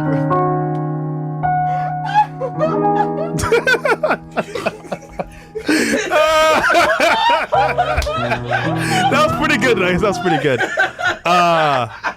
Yeah, nah, my dad was cool, man. But did he really say I'm going to go get the milk and did it come back? Like, was that really You his want like? the truth, bro? Yeah. So, you know, growing up, you're like, oh, your dad's this and that. Oh, yeah, he is a piece of crap. Then it's like, oh, wait, I know why he left. That shit was terrible. That shit was terrible. But like, I want to know, like, what was his excuse on that day? So, I wasn't Tell us the even real story. that old to really know what was happening. All I know is he left with my brothers, and I was like, oh, can we go get some ice cream? Yeah, I'll take him for some ice cream. I never showed up. And then I'm like, when is he coming back? And my mom was like, soon. And he never came back, bro. But then it's like, wait, he took your brothers, didn't take you? No, it didn't take me, bro. My mom said no. But hey, man, hey, to be fair, wait, I turned out better than them. I turned out way better than them. So did thanks. they like live with him? Yeah, that was terrible. so wait, hold on. This gets the plot thickens. It does. So you telling me that he just didn't pick you, nigga? No, my mom said That's no. like the definition get picked last. No, hold on. My mom said no, though. Oh, okay. So he did want to put you on the team, but he couldn't. Yeah. But thank God, because why should you let him go with other niggas though? Oh, she can talk about them. They weren't kids. No, they weren't kids. Okay. Yeah. But to be fair though, I have like 8 brothers and 3 sisters from my dad. Okay, but they're half. Half. So but you don't have another sibling that's with your mom and him. No, you're the only one. I'm the only one. Yeah. Okay. So he wanted to take you too, but my she mom said no. hell no. Okay. Yeah. So what was the excuse though when he left? Like, did they get in an argument? Somewhat. Something about like ice cream or something like that. Like, cause no, but why did you fight with your mom and leave? Oh, I was too young. I don't Ask her. You never asked her to. No, like, I don't care. He's dead now. What the fuck? Oh my god. Why would I care now? I don't know. Just like when you were a teenager, maybe. Like, yo, oh yeah. Like, did you ever ask? I had an argument about like life goals, and he was just trying to like live off my mom. I don't know. It's weird, bro. He moved in with his 2 sons, and my mom had me, and then I was like, the nigga said I want some money, and she was like, no. you know, like he was like, you know, the saying where like good D gets you pretty far in life. Yeah, that was him. Hey man, it runs in the family. You know what I'm saying? All right. Ask your girlfriend. Oh man, all right. I'm done. But no. Okay. To be real though, guys, like your dad should be in your life. He's not in your life. Understandable. Find another mentor that could mentor you. I mean, after this shit, bro, everybody a pedo, man. I'm not gonna raise my own kids anymore. I'm gonna do this shit through FaceTime, nigga. Imagine public school. FaceTime? Nah. Bro, really? That's it, man. Like, hey, nigga, how you doing? You all right? No. Just keep the camera on your face, bro. Like, okay. All right, I'll see you later, man. Peace. Damn, that's it, bro. I want to see how tall you are now, nigga. No. Oh my god. I'll see you in 18 years. Bro, 18 years? I had my mom raise him, bro. You already got tattoos by then. Yeah, whatever, man. Whatever. What? At least come back with the milk, bro. What are you gonna say? But you know, in school I wish my dad was there. Of course, you know. Yeah. Seen kids with their dad. Aww. But my granddad showed up for me. So shout out to him. Shout out to granddad. Okay, shout out to granddad. Rest in peace to him. All right. Cheese on bread. Cheese on bread, yeah. What do we got next? Oh, the video. Oh, we're still going to video? Still going, yeah. side. Kris Tyson is being accused of SA by someone. I was SA by Ava Kris Tyson. Mooskina has come out with their story here. I'm not going to go into it. You can go ahead and read it if you want. This guy has an annoying voice. You see a trend here? Yeah, he does. This nigga's a dweeb. You see a trend here, though? Yeah. Like, you get called out. And then everyone's going to come in. Everyone comes out of the, what do you call it? Woodworks now? Yeah. At the woodwork. Yeah, there you go. So there you go. Yeah. But want a lot of stuff going on here. I pretty much got to censor all of this or YouTube's gonna nuke me again, which I don't want. He's done. This is the nail in the coffin accusation. Is anyone else not surprised? Now, it turns out because the situation got so huge, Kris Tyson's own sister has come out saying that Kris is faking being trans as a fetish. I'm his sibling. He, and yes, I use the correct pronoun, told me that he got fully aroused when he secretly stole my female clothes and put them on. He's deluded and disturbed, and it's 100% a fetish. He's narcissistic, and professionals have told him he needs a full psych eval. This would be Wait. Yes. Tell me this nigga went full torque with LeBron? Yo, nigga put on a cocktail dress and end up with the cock hard. What the fuck, bro? Yo, what the fuck? I'm not gonna hold you. I think he was trying to like escape this whole shit by being like T. Maybe. Who knows? They could put the cocktail dress on like and took it literal, man. Bro, what the you know what happens? If he goes to jail, you know where he's going? They'll probably put him in a female jail. Bro, he's smart. Cause that nigga's like, fuck this shit. I'm gonna get caught. Was this the play the whole time? I'm a female. That's a smart move for this nigga. It is a smart move. He's a weirdo though, but like, nigga, think about it. He's gonna get hella bitches. Where do you want to go? And they all want to smash. But I have some kids. I'm telling you, bro, that nigga's diabolical. Did he just do 4T chess? The whole goal was to get him in female prison? And nobody came up with an idea. I just thought about it. The whole goal was to get laid in prison. By chicks. Well, I don't know about get laid in prison. I mean, like, he's doing the crime, doing the time, so might as well go where the girls are. Okay. Wait, so transgenders go with women? Yeah. In a lot of states, he is now a legal woman. Yeah. Pause. Yeah, even Icy's surprised. Wait, they go with women. Yeah, they do. Yeah. What state is he? No, they need their own. I don't know what state he's in. Probably California. I can't remember where. But either way, bro, right now this is disgusting. But I mean, I might we be. Gotta keep playing this. All right, we can stop here. Yeah, man, this shit hurt. Okay, hold on, a little bit more. Ah, come on, bro. Bills, play it. A little more. It gets worse. Absolutely groundbreaking if he was mocking the LGBT community by, pretending to be trans or something like that. But I can't confirm any of this. These are allegations from other people, right? So I'm just reporting on it. And before anyone says anything, yes, it is confirmed that is Chris's sister. Former MrBeast employee Jake the Viking says, after seeing all of this, I'm glad that they fired me. I think nobody wants to be involved with MrBeast anymore, and he's going to have a really hard time hiring people anymore. Yes. Now we got to move on to the MrBeast. But hold on. I understand what he's saying because he's defending his stance of not being there. But nigga, that means you knew as well. Didn't you? If you knew that MrBeast knew, I mean, you knew too. Because he's like, oh, yeah, he's a problem. I'm like, nigga, hold on. What about you? You knew as well. Yeah, they all knew. You didn't say shit until after. Yeah, they all knew, bro. So, Jimmy, I'm on you, boy. I'm on you, Jimmy. All right, go ahead. This shit crazy. That whole shit's crazy, bro. Beast Games situation. Basically, MrBeast is doing an Amazon show called Beast Games, and it's essentially one of his videos, but on a very wide scale, right? And tons of people are coming out with so many allegations that the environment was incredibly unsafe, with allegedly people being denied medication, being beaten by other contestants, given very little food, some allegations that girls were tackled and assaulted by guys on the show with zero repercussions. MrBeast is a monster. MrBeast alleged contestant speaks out, claims unfair teams and contestants being depressed after. MrBeast just wants to psychologically disturb people. They eliminated 400 people the first day. There's 400 people. Skip her part, bro, because I feel like she's just saying this because... she's just saying to make a bag. Yeah, we could, what does she complain about that? We didn't get... fair treatment. Shut up, bitch. Just and I'm like, bro, you lost, Shut bro. up. Come on, you lost, man. Shut up. You take the L, bro. Just, I gotta come to MrBeast's defense here. You just mad because you lost, bro. What's important is the nurses that describe what happened at the Amazon Games. Here we go. That's this right there? Yeah, this part here. injured and the conditions were super inhumane, right? Where people were denied medication and food and proper hygiene. Now, a blast from the past for Rosanna Pansino, the YouTuber with like 15 million subs, who was complaining about MrBeast's hide and seek challenge. She also made 2 videos about this. Here is the first one. I wanted to keep you guys updated on what I've been hearing about MrBeast's Beast games. Since I posted my video yesterday, I've pretty much been talking with more people involved with the show all day.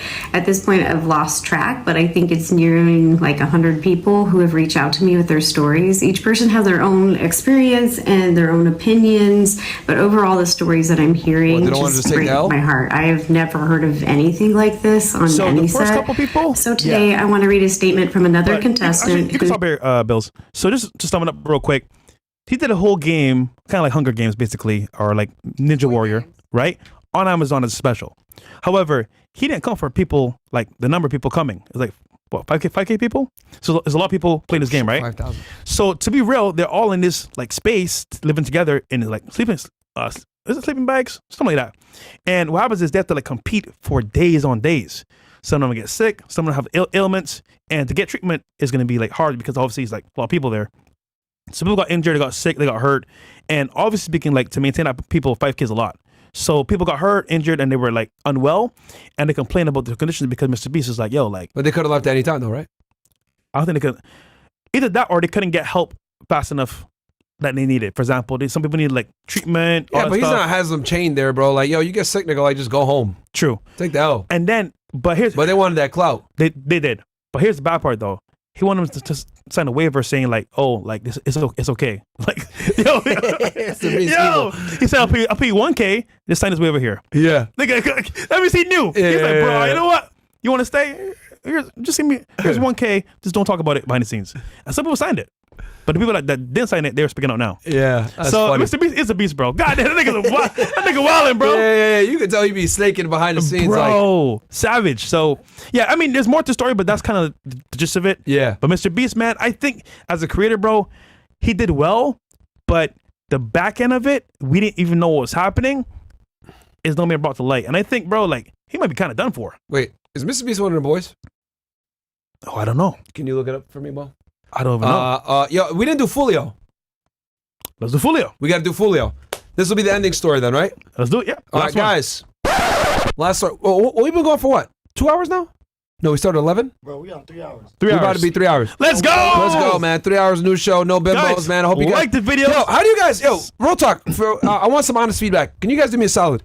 On YouTube, because I want to see it on YouTube, because Rumble has a lot of spam chatters. Go on YouTube, open up YouTube, guys. Comment below how we can make this new show better. Yeah. Because I really want to make this shit where like we're like lit. Like it's the new shit where you guys are able to come in, get political commentary, cultural commentary, etc. Because you guys can see here, we talk about everything. We're not scared to talk about certain topics. We'll talk about them boys, you know what I mean? All that shit. Best new segment on YouTube right now. Let's fucking go. So you know, we got a bunch of you guys watching right now, over 10,000. Honestly, to me, bro, it's way better than the hoes. The hoes are cool, yeah, but man, they're annoying, bro. They're annoying as fuck, bro. Yeah, they're annoying, so, bro. Yeah, so but yeah, guys, do me a favor, comment below what you guys think we could do better with the new show. I genuinely do want to make improvements to this and make it better. Let's do it. But let's cover Fulio now.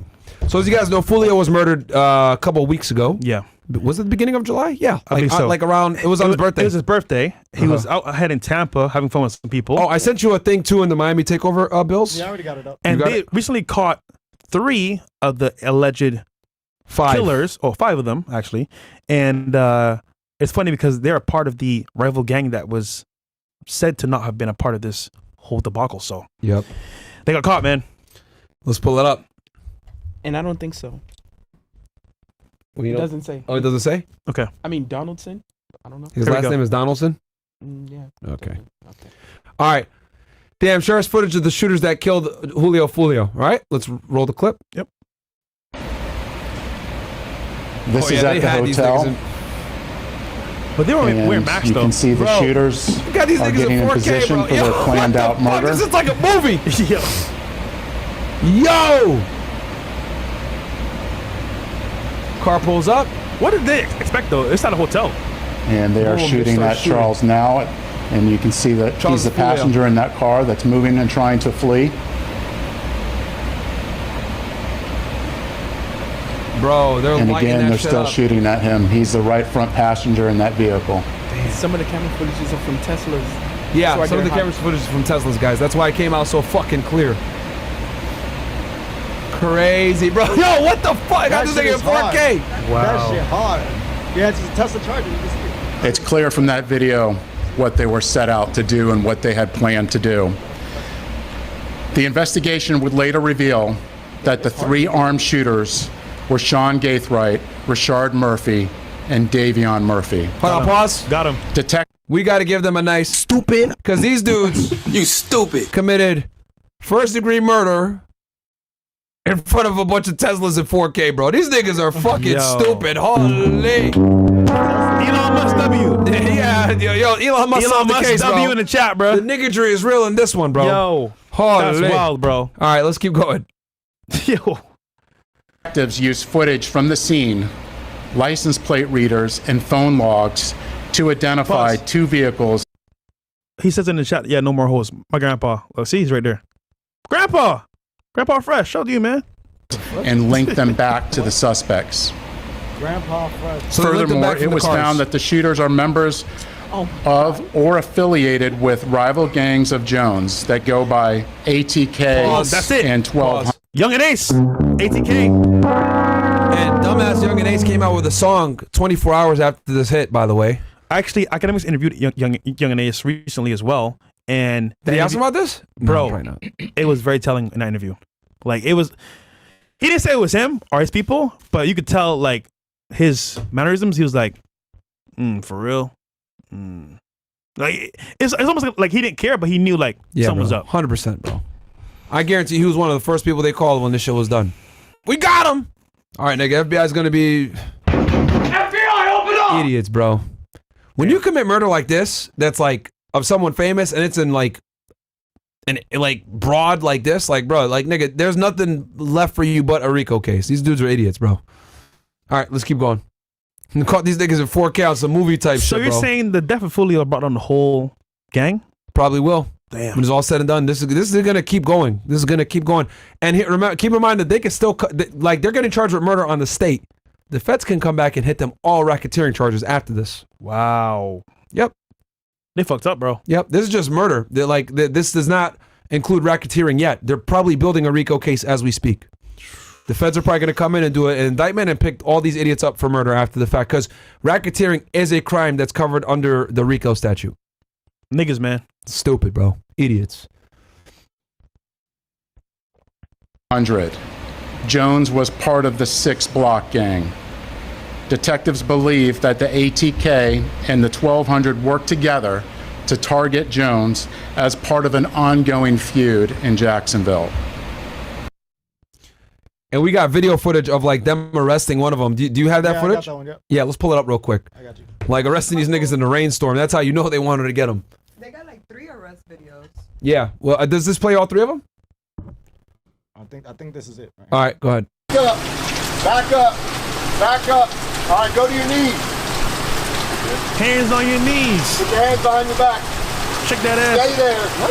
Stay there. Pause. Don't move. Nigga. No, I was just kidding. On the pot? Okay, No, come on, Frank. not the video.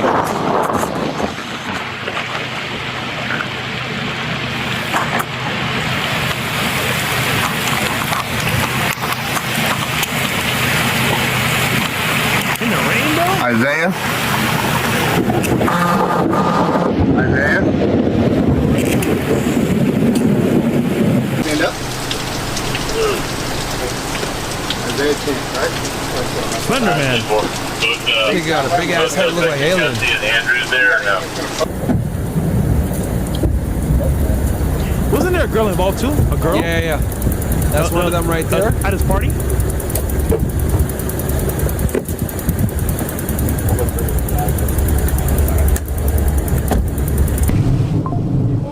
They got that pinball. Keep walking. Now turn around. Put your hands behind your back. Nigga, she got no ass. What the fuck? Anybody else inside? Hey, we got a party, bro. Ain't no having no ass girl. I'm a party, bro. Oh, that's what you worried about? Nigga, she got no ass, bro. Those braids are fucked now. That's what you worried about? No, I'm just saying in general, bro. Why are you worried about the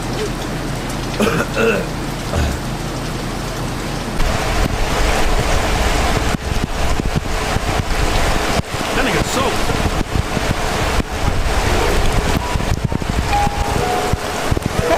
Why did it rain? He's got the music on. What the heck? That's like a movie. Oh, you went crazy. That's like a movie, bro. Do we got the is there the footage that shows this girl that she was there when Fulio was like doing the cheers and shit? Yes. Cause yo, the girl, she was there the whole time and she was communicating with the fucking killers. What? Yeah, she was. I think you called it, didn't you say it? Somebody said it. I mentioned it too. Because it begins with a girl and they start you up, bro. Look, you know what it is? It's more like how would you know though? You don't know. But him, he was drunk, relaxed, and he don't drink like that. That's a far cry from when we met him. Remember, he was paranoid as fuck when he came. Paranoid to the T. Nigga had guns everywhere. Where's the entrance? Yeah. Where's the exit? Yep. Yo, he got some. He got some. All right, cool. We good. I'm yeah. Like, yeah, nigga. We're not gonna hurt you. Yeah. But you never know. No, he didn't worry about us. Yeah. He was worried about the other shit. Yeah. But and this was right when he had just dropped that song, the Fantasia When I See You. Damn. He had just dropped that shit not too long ago after. Man, before. I didn't know what he was saying, but it was hilarious. Yeah, he was talking shit about Young and Ace's brother, and because Young and Ace, a lot. Okay, so Fulio made a song making fun of Young and Ace because Young and Ace, his brother and his best friend got killed on their birthday, and Young and Ace is the only one that survived, and he made a song making fun of them. So that's when you know what I mean. Yeah, there'd been beef there for a while. So yeah, I think we got a video clip that will show you ninjas right now. Cause you know how people get you though? How? They send a girl to get you. Yeah.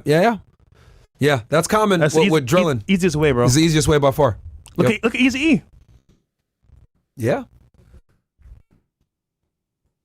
We got the clip? That's why I pick girls, bro. You can't pick me, nigga. Yep. Just saying. All right, so yeah, this is from drinking cup. Look, this is from his story. Yeah. I don't know which one she is. Let's see if we can find her. Play. Let's see. Play. Got me drinking cup. I don't even drink cup.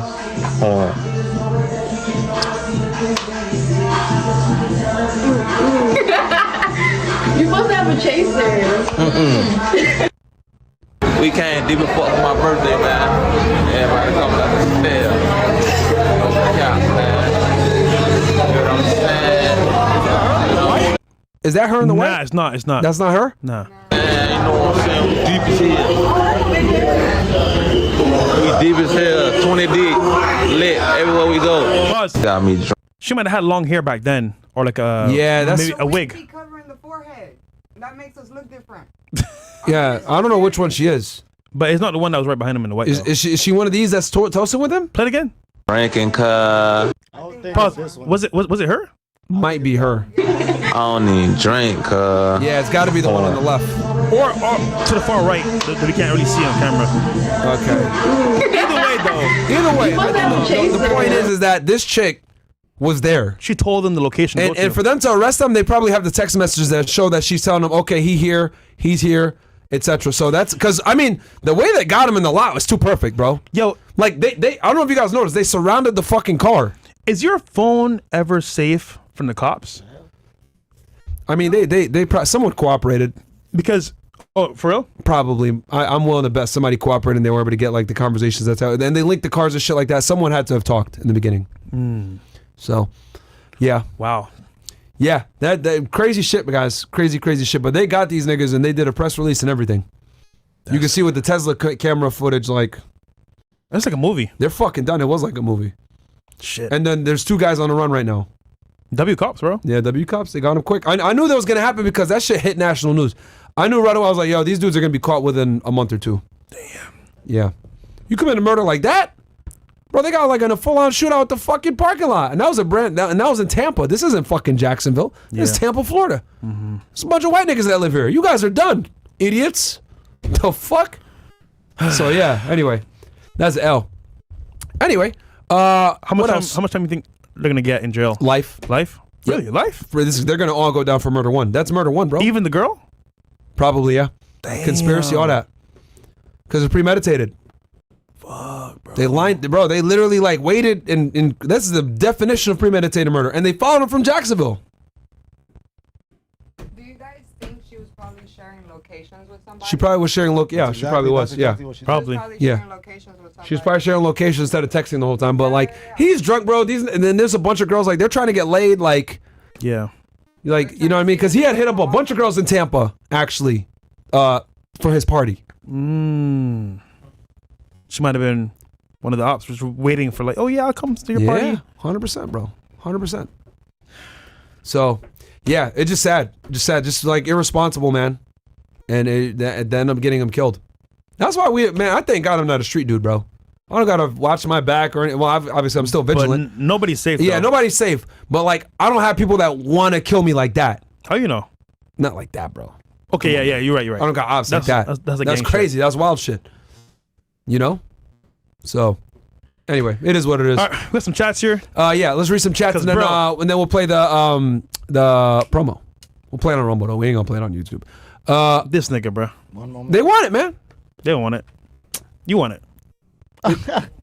We'll do a vote. You give me one to the chat if you guys want us to play the promo at the end. If not, we'll just end it. We'll give me a 2 if you guys don't want it. It's fine. It's at the top of my Twitter. So if you guys already seen it before, that's cool. Just hit it 2. If you guys want to see it, give me the 1. George Bush Jr. was the biggest warmonger in history of the U.S. Facts. Ooh. The greatest fear of foreign intervention and or threat isn't China, Russia, or Iran. It's Israel. Just saying. Yeah, because they're going to drag us into the war. I agree with you. What else do we got here? We got some more here. Coming up shortly. There we go. Does the reversal of the U.S. energy trade balance? Oh, there's a lot of ones fresh. Have a direct impact on the dollar's exchange rate. There's a lot of things that affect the dollar's exchange rate. Brother Hill, listen, man. Moishes copies Twitter opinions. He's terrified being killed, so I'm telling you, bro. Generally speaking, he's just as bad as anal and peach. Facts. Fresh updates. Okay.